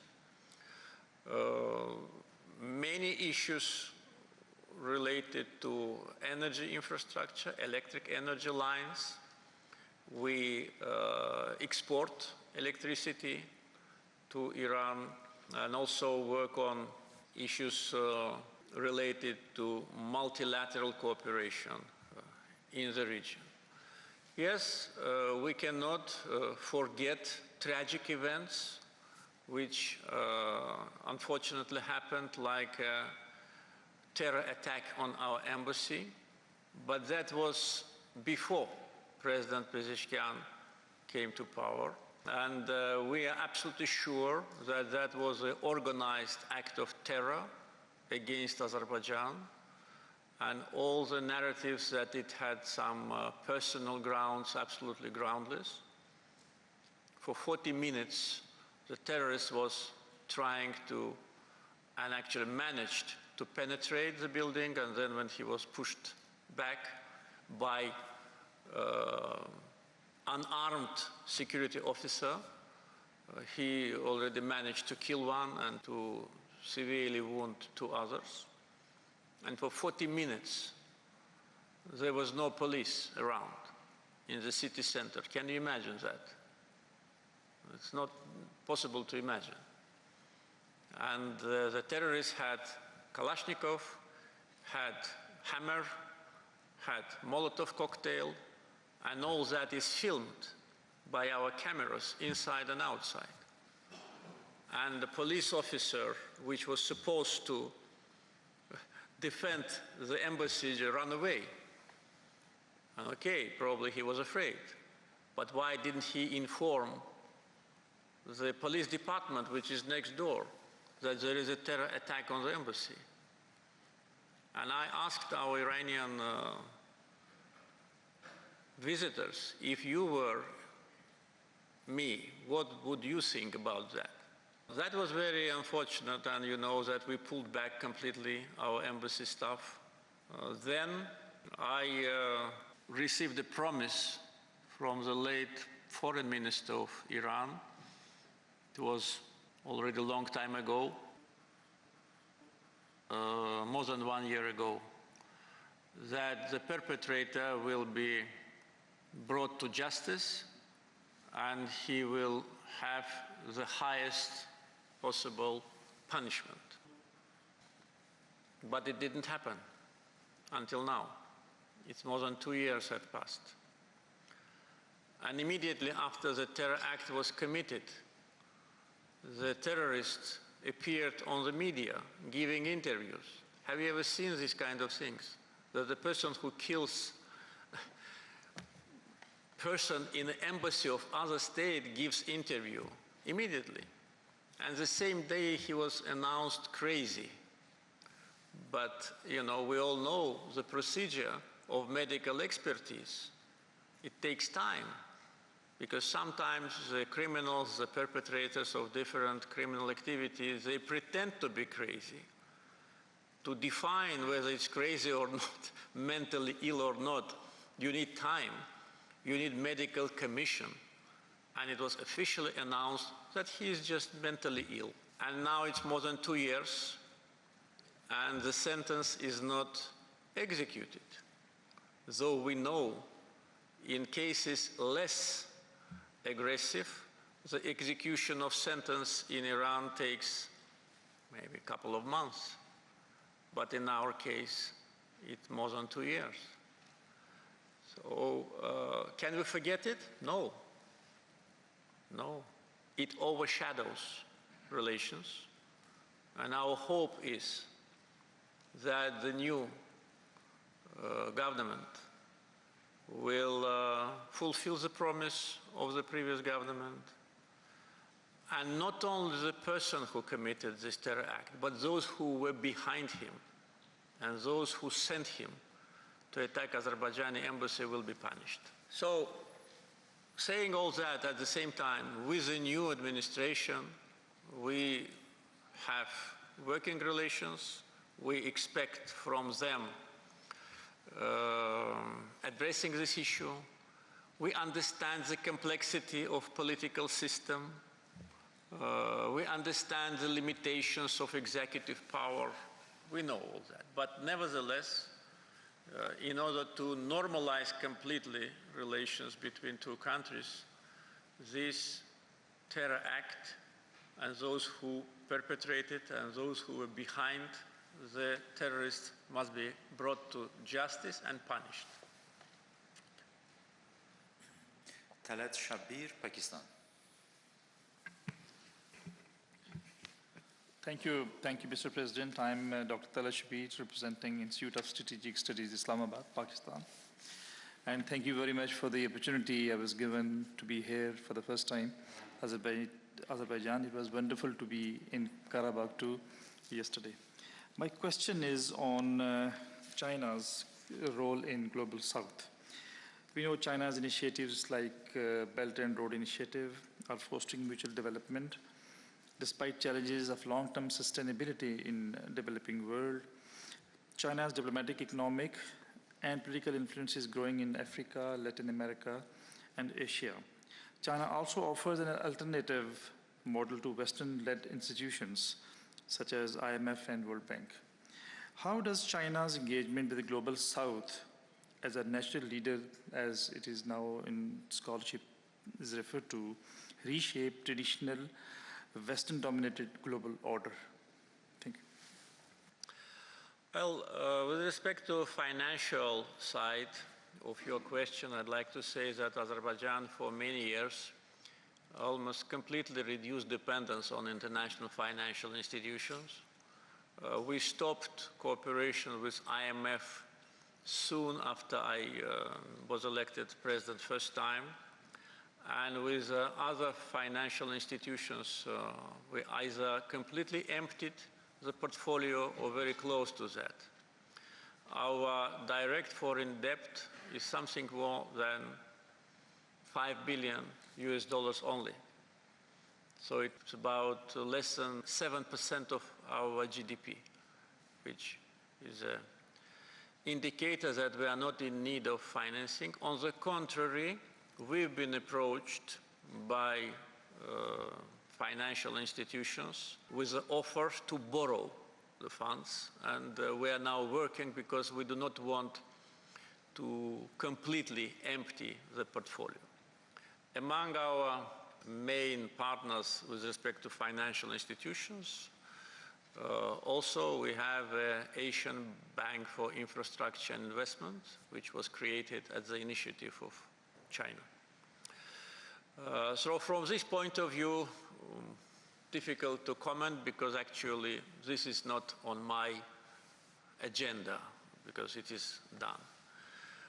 On political and transportation track, yes, we see a lot of positive developments. Among them, I would name the declaration on strategic partnership between China and Azerbaijan, which was adopted last year as a result of my meeting with President Xi Jinping, which is a very important milestone in our bilateral relations, because to have a strategic partnership format of cooperation with such a great country as China, of course, is of extreme importance for us. We actively work now with Chinese companies. We invited them to be our strategic partners in different areas, including in the area of green energy. The companies have been selected as our partners in manufacturing of the green public transportation vehicles. The first production is expected this year. And they also are suppliers of solar panels, which are being installed in Azerbaijan with the investments of investors from other countries. And also, we are in the phase of negotiations with some Chinese companies with respect to direct investment in green energy. We are starting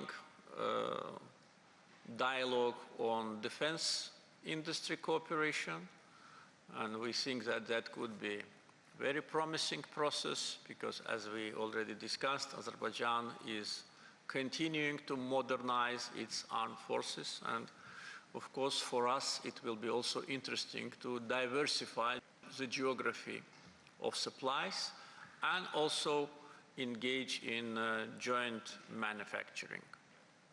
And definitely the Middle Corridor, One Belt, One Road, initiative of President Xi Jinping, which, as I said, in Europe they want to call it Global Gateway. Frankly speaking, I don't know what it means. But One Belt, One Road is a project which we supported from the very beginning, and not only supported publicly, but we invested.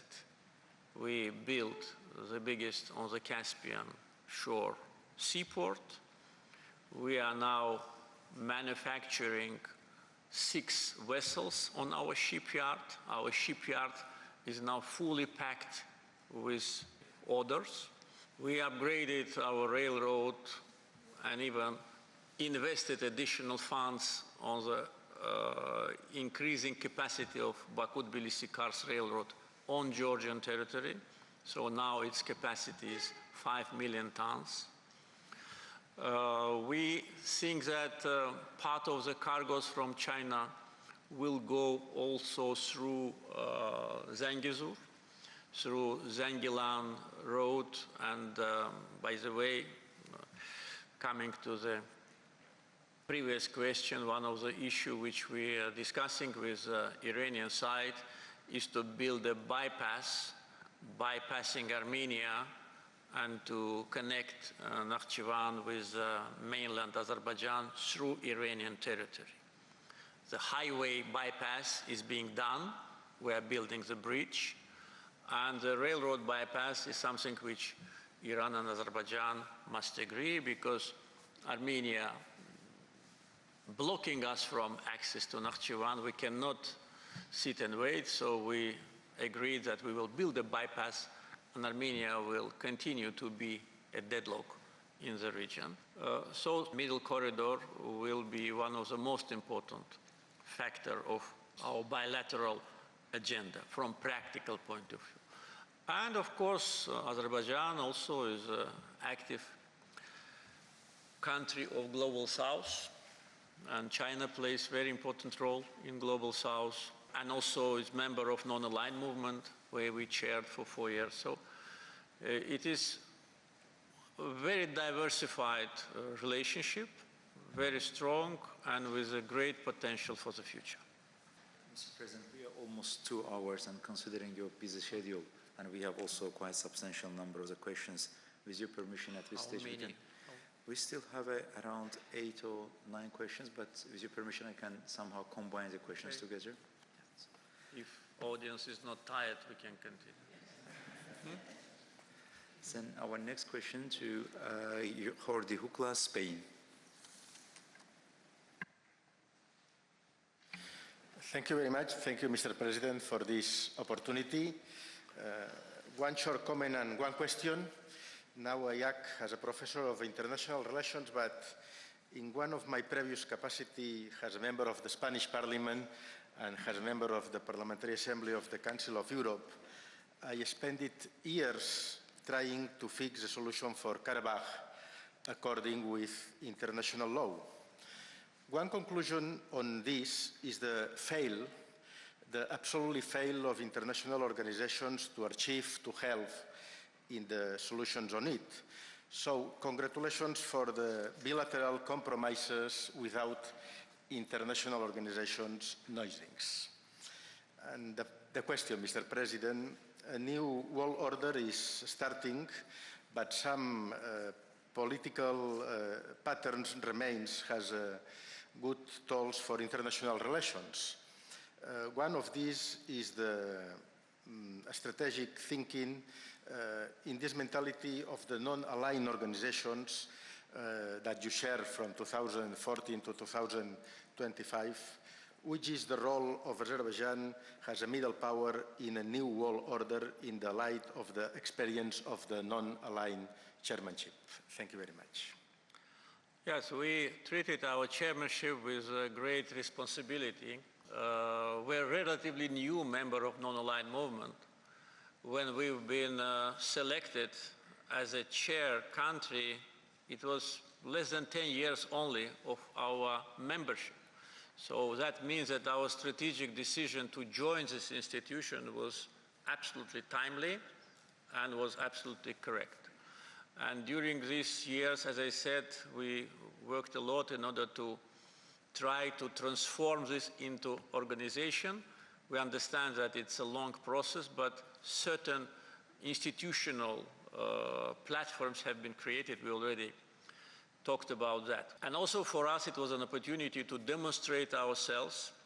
And on one hand, unfortunately, COVID happened, but on the other hand, it gave us also opportunity to demonstrate that we not only talk, but we act.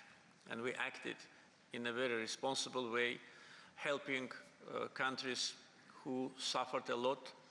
We provided $10 million direct assistance and $10 million through World Health Organization.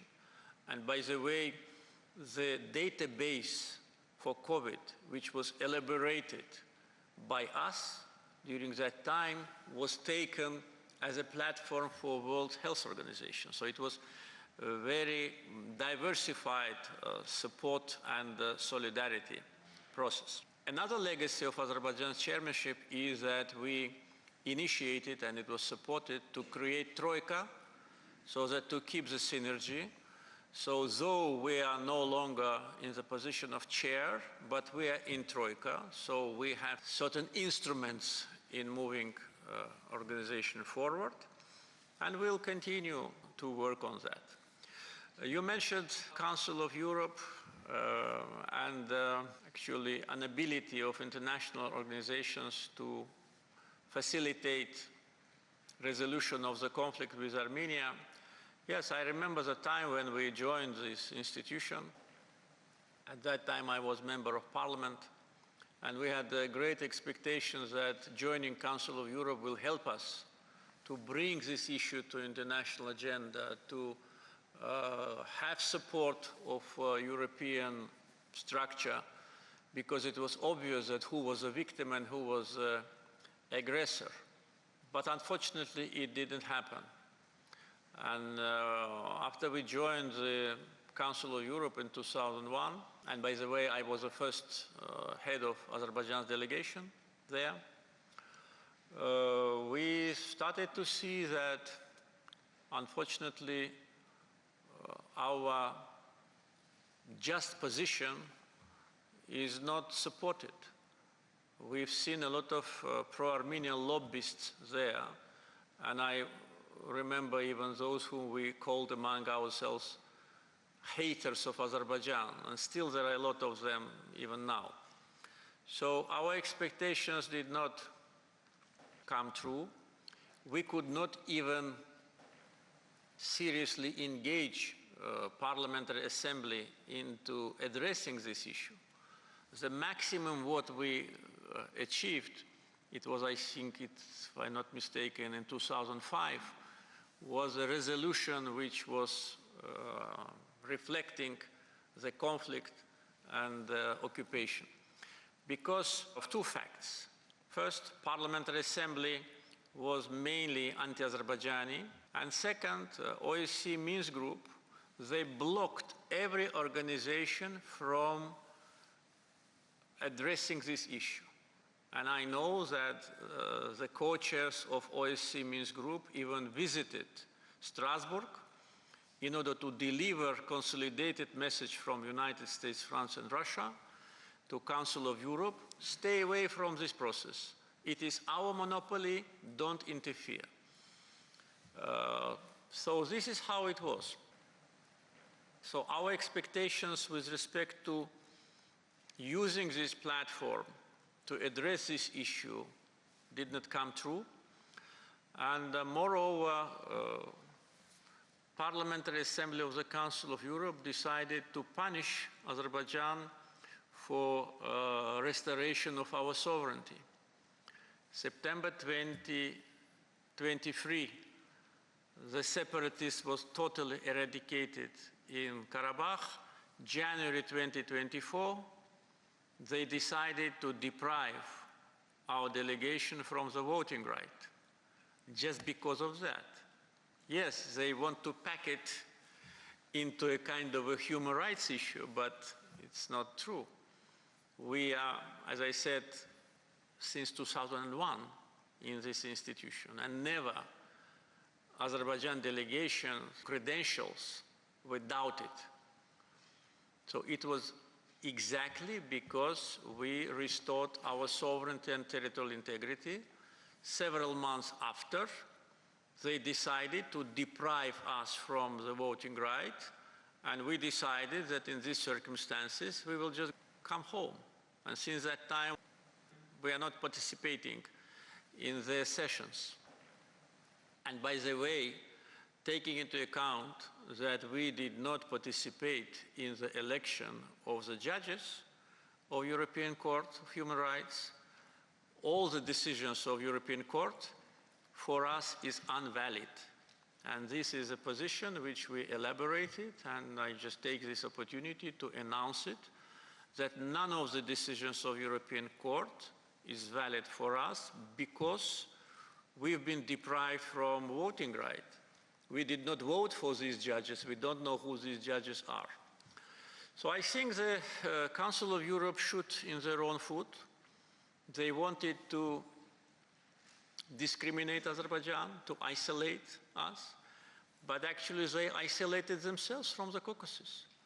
And look, recently Georgians did the same, and I fully support the decision of Georgian government to put an end to the presence there, because again, it was a discrimination.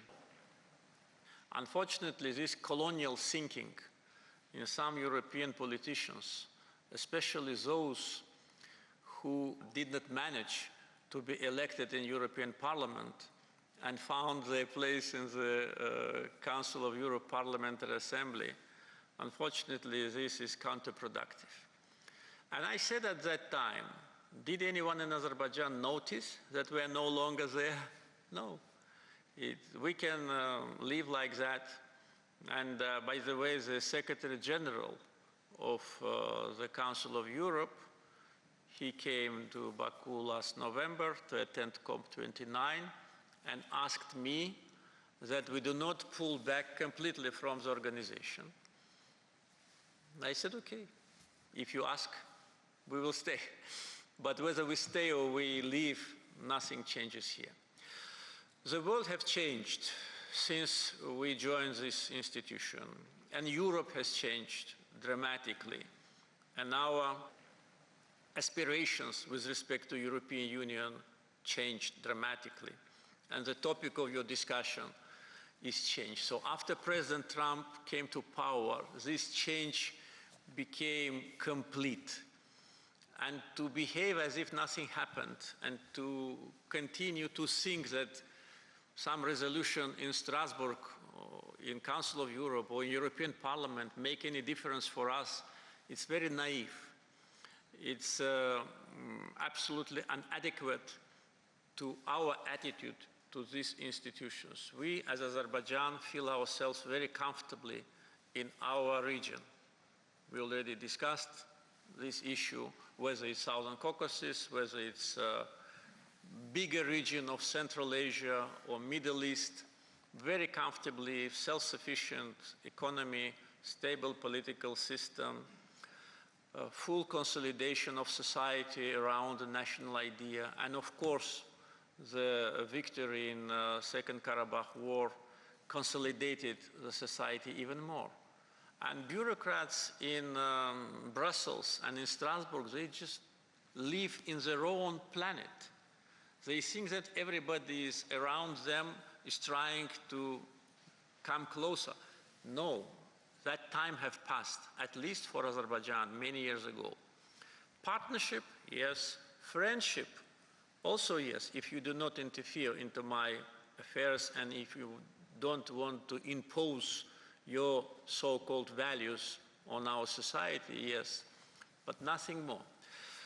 So, once again, thank you very much for raising this issue. It gave me an opportunity to a little bit reveal how we treat the situation and how we try to find our place in the changing world. Anatoly Boyashov, Belarus. Mr. President, my honor and pleasure to be here. I represent the Belarusian Institute of Strategic Research created by President Lukashenko in 2019. And our main function is to provide our president with analytical information. It was a demanding task to choose only one question, given the enhancement of our bilateral cooperation. But nevertheless, we observe that the technologies of electoral interference have become more sophisticated recently. And still, despite these, Azerbaijan held presidential elections with highest degree of stability and political resilience. And my question is, what is the formula of Azerbaijani electoral sovereignty?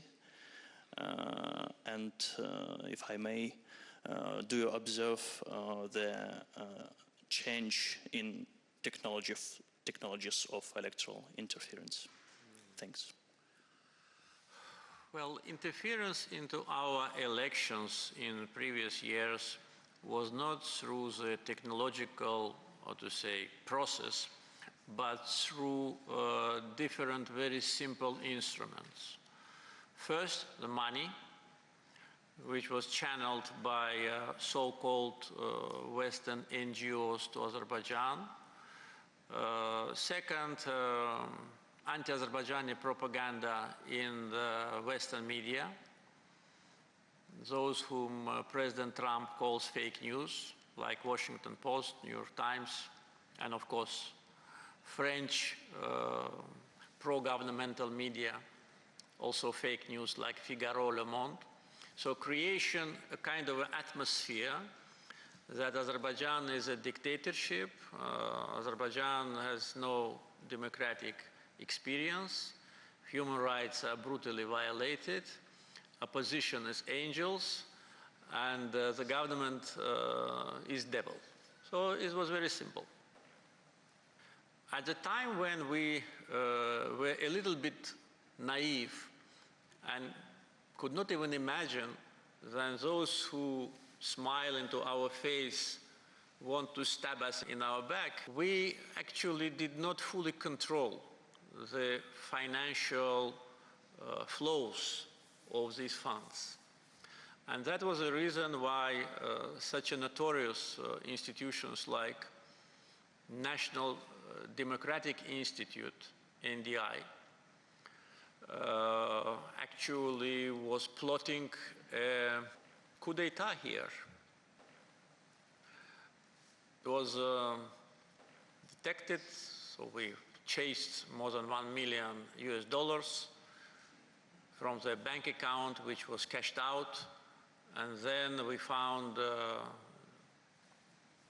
part of that money in the rented apartments of pro-opposition activists, together with Molotov cocktail and the instruction how to attack governmental buildings, how to attack policemen. So all that we experienced. The attempts of Orange Revolution here in 2005, inspired by US State Department. Also, we all remember, we never forget. And so it was very simple. Now it's more difficult to do because first, we have full control over financial system. Second, all so-called grants which have been provided to so-called local NGOs, actually the branches of opposition, are now have to be registered. And it is very difficult to smuggle money here, but unfortunately, some Western institutions are very creative, so they find new ways how to smuggle money here through different couriers. They get this money mainly in Georgia. Saying in Georgia, I don't want to, to sound like it is from Georgia. No, it is from these Western non-governmental organizations which still are operational in Georgia, through Georgian banks which are controlled by foreigners, the credit cards without names, and cash money which is being brought here in order to destabilize situation. But when we trace that, when our law enforcement institutions bring those money smugglers to justice, they start to accuse us that we are doing some undemocratic things. So this is how it was in Azerbaijan. I hope it will end because it is absolutely useless, has no sense, and everybody knows who is who, but nevertheless, we are not guaranteed that one day they again will decide to bring a puppet and to put it in the presidential chair and then to rule Azerbaijan as they wanted. What President Trump started to do is very promising, but I think that he should not stop. USAID, of course, is a monster number one. Is a completely corrupt structure. I already talked a little bit on that. Radio Liberty and Voice of America, very good that they already stopped, but it's not enough. He should go deeper. Human Rights Watch, Freedom House, Amnesty International, Transparency, all this infrastructure of his political enemies must be totally made dysfunctional. And again, we as a country, which faced all that smear campaigns, coordinated attack on Azerbaijan, we know very well how it works, how it functions. We know people in the embassies who are involved in illegal activity, and we are ready to provide United States Prosecutor's Office, a law enforcement agency, with all information about illegal, destructive activity of Mr. Trump's predecessors. So I think I answered your question about that, so thank you for being with us. Egypt.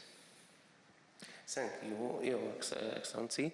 Thank you to give me a chance to be here second time. I have a comment and a question. First comment, is that what I see yesterday in Karabakh. In Karabakh, I visited Karabakh 3 times. Yesterday, I see this is the third success story of Azerbaijan since its independence in 1918 and they followed in 1991. So Today, the reconstruction of the Karabakh after its liberation, I think it's very, very important for us to know how Azerbaijan reconstruction the Karabakh after liberation. I see that it represented unique success. So I congratulate you in that. Second, as for my question is, Azerbaijan plays important role in Islamic world. So we wanted to spotlight the trends of policy of Azerbaijan towards the crisis in the Middle East. Especially what is happening in Gaza, in Syria, and Lebanon. Thank you. Thank you for your comments about our country, and I'm very grateful that you already visited Karabakh several times. Thank you for that. With respect to the situation in Gaza, Azerbaijan was from the very first days of the crisis actively advocating for ceasefire, stop military operations, and our position remains unchanged. With respect to situation in every country, it's a matter of the countries to decide themselves what is a priority for them. Therefore, we try usually not to comment domestic situation in any country. Even in Armenia, during the times of occupation, we never commented on their domestic agenda. But at the same time, with respect to Syria, I can say that we are glad that there's been a change in government. Syria, during the previous leadership, unfortunately took a very pro-Armenian and anti-Azerbaijani position. There have been a lot of political contacts between Armenian leadership and Syrian leadership previous. There have been letters of congratulations, mutual visits.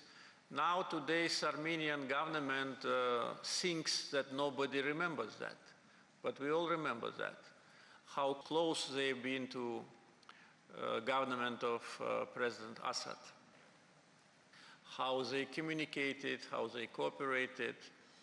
And now when we see that they're trying to send humanitarian assistance to Syria, it once again demonstrates Armenian hypocrisy.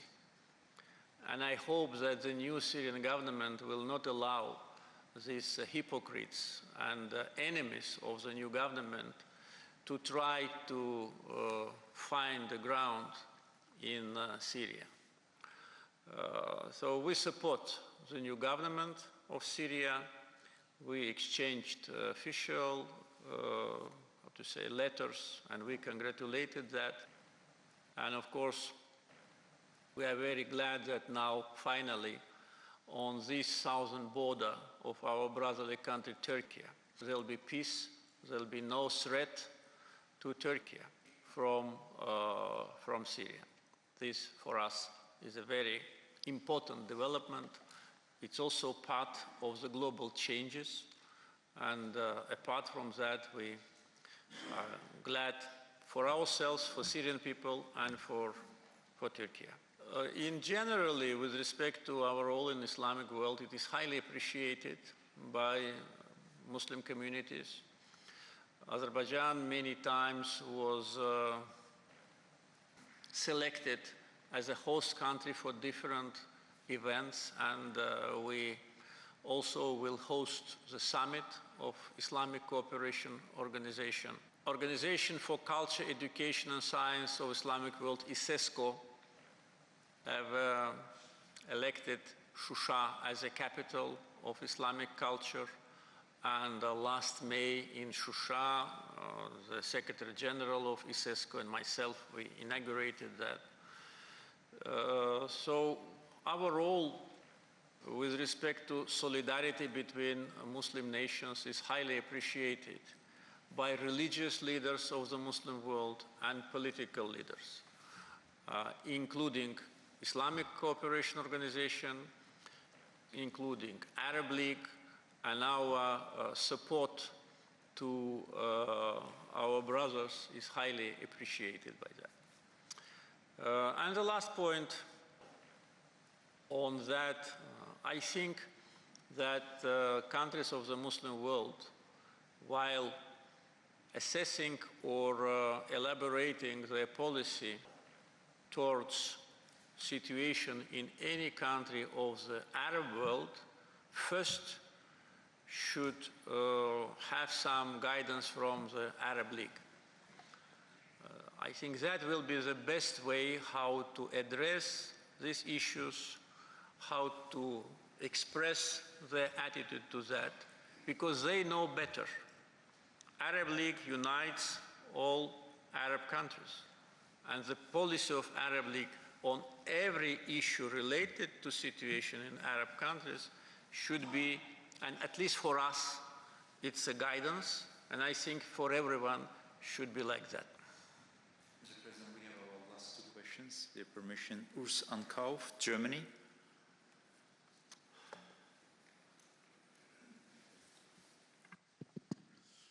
Your Excellency, dear Mr. President Aliyev, it's an honor having you with us today. Thank you very much for that. I would like to draw the attention on the bilateral relations with Germany. You just mentioned that our President, Frank-Walter Steinmeier, was recently on an official visit to Azerbaijan. And there was this miscommunication of the German President's administration prior to the visit when they put the flag of the dissolved illegal occupational regime. Fortunately, they re-put it from the German President's website, and there was a note of apology sent to you. So my question would be, I've read the official statement, but what are the expectations of Azerbaijan with regard to Germany concerning political and economic cooperation as we're currently undergoing the final stages of forming the new government? Thank you very much.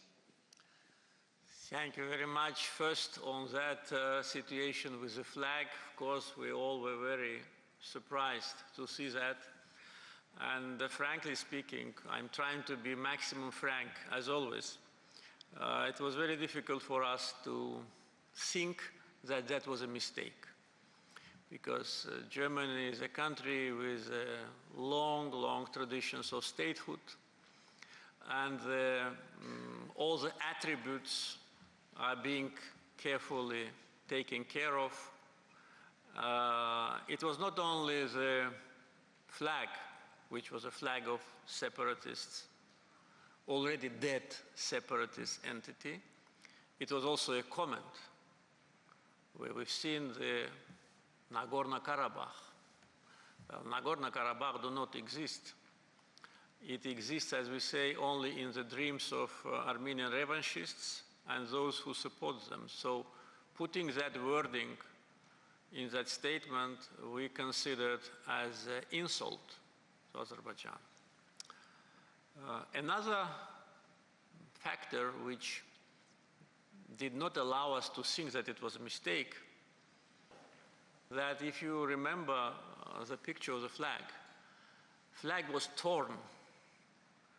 If they thought it's a flag of Armenia, why did they put a torn flag? So torn flag probably in the minds of those who put that picture meant that maybe wounded so-called Artsakh. So that was a message to Azerbaijan. And we took it very seriously. And frankly speaking, there have been several options for us to act. If there wouldn't have been an apology, then probably the time of the visit could have been changed. So this is just, I tell you, our internal kitchen. German ambassador was invited to Foreign Ministry to clarify the situation. And he said, if I'm not mistaken, that they will not apologize. Hikmet? Yeah. So it was another surprise. Then my assistant, Hikmet Hacıyev, contacted head of administration of President Steinmeier And what was the answer, Hikmet? Put microphone. Mr. President, as an initial stage... speak in the microphone. Yes. As an initial stage, Madam Chief of the Staff said that it's an inadvertently technical mistake, and please accept our apology, and we will delete it. But it was just verbal apology between us. But I received additional instruction from your side that Azerbaijan is insistent, and we are expecting public and formal apology from our German counterparts. And afterward, it has been delivered in a written form. Yes, thank you. So that's how it was resolved. But of course, they shouldn't have done it. Absolutely useless and meaningless attempt to hurt us. I'm sure that President Steinmeier didn't know anything about that, and that's what he told me, and I fully believe him, first, because I respect him a lot, and second, frankly speaking, I also do not follow what they put on my, how to say, pictures. If something wrong is put, that you know whom to blame for that. But if something wrong was put, definitely we would have apologized without even requesting that. The visit itself was very successful, and President Steinmeier and I, we know each other many years since he was a foreign minister. He was visiting us several times, and last year we met in Berlin. So always a pleasure to talk to him. He's a very skillful politician and a great statesman. So German people can be proud of him. And with respect to the substance and the form of visit, what was seen on the media, everybody can see that it was a very friendly, very cordial interaction with a cultural program, with a lot of time for us to discuss different issues. And of course, the substance of our cooperation on the business track is very broad. And we consider this visit, by the way, the first visit of President of Germany to Azerbaijan, as an important milestone in our relationship. So all the messages which were given from Baku by both presidents were extremely positive and timely. So I think that that's also a good message to business communities of our countries to engage more actively in bilateral track. And also our expectations from Germany, especially from the new government, with respect to European Union, is to continue to pursue an independent policy, because you know there is one country in the European Union which does a lot of bad things to Azerbaijan, which pretend to be a leader without any grounds. So the leading economy is Germany, the leading political force in Europe is Germany. So I hope that European Union will not fall under influence of pro-Armenian groups there. Our final question goes to Hüseyin Işıksal, Northern Cyprus. Sayın Cenab Cumhurbaşkanı, it's so nice to see you here after, October 2023, where I accompany my president, and you accepted us as an official trip. I am special advisor of the Turkish Republic of Northern Cyprus president. So first of all, let me convey the warmest greetings of my president to you personally. It's always nice to be here because we are brothers, and I really feel like a home, I mean, I don't feel like I came to the foreign country. I am going to ask, the question about the organization of Turkish state, our red apple dream and vision, but their ambassador, Hulusi Bey, already asked it, so I don't want to, steal your time. I just want to, hear about your valuable comments and recommendations, how we can improve relations between my country and Azerbaijan in a, more deeper sense. Thank you very much. Yes, you know that President Ersin Tatar visited Azerbaijan, and we always find time to meet on international events. There was a great event of cultural days of culture of Northern Cyprus in Azerbaijan. And Azerbaijan, as you know, played an important role in Northern Cyprus, Turkish Republic, to become an observer in organization of the Turkish states. And so you know how it happened, don't want to go into much details, but we were among those who actively advocated for that. And President Tatar was invited by me to attend informal summit in Shusha, and he was with us with the flag of Northern Cyprus. So our contacts continue. You know that different representatives of civil society, Azerbaijani government, parliament visit Turkish Republic of Northern Cyprus often, and also visits from Northern Cyprus to Azerbaijan. So we are always with our brothers. Our policy is always very clear, straightforward. We don't have any other agenda rather than how we can be helpful to our brothers in Northern Cyprus who deserve to have their own state. They deserve it by history and by their actions. We all remember the referendum which was initiated by then Secretary General of the United Nations, Kofi Annan, when Turkish Cyprus voted for unification and Greeks in Cyprus voted against unification. And what happened after? Southern Cyprus was invited and became member of the European Union. Was it fair? Of course not. Is it double standards? Of course, yes. But unfortunately, not many politicians want to talk about that. They prefer not to, in order not to have a headache, because one can imagine that they can create a lot of headache. And headache is not the most, how to say, harmful what they can do. But with respect to Azerbaijan, I think among our brothers in Northern Cyprus, there is no doubt that we will be with you until the end, until the independent country is established and, of course, recognized by the international community.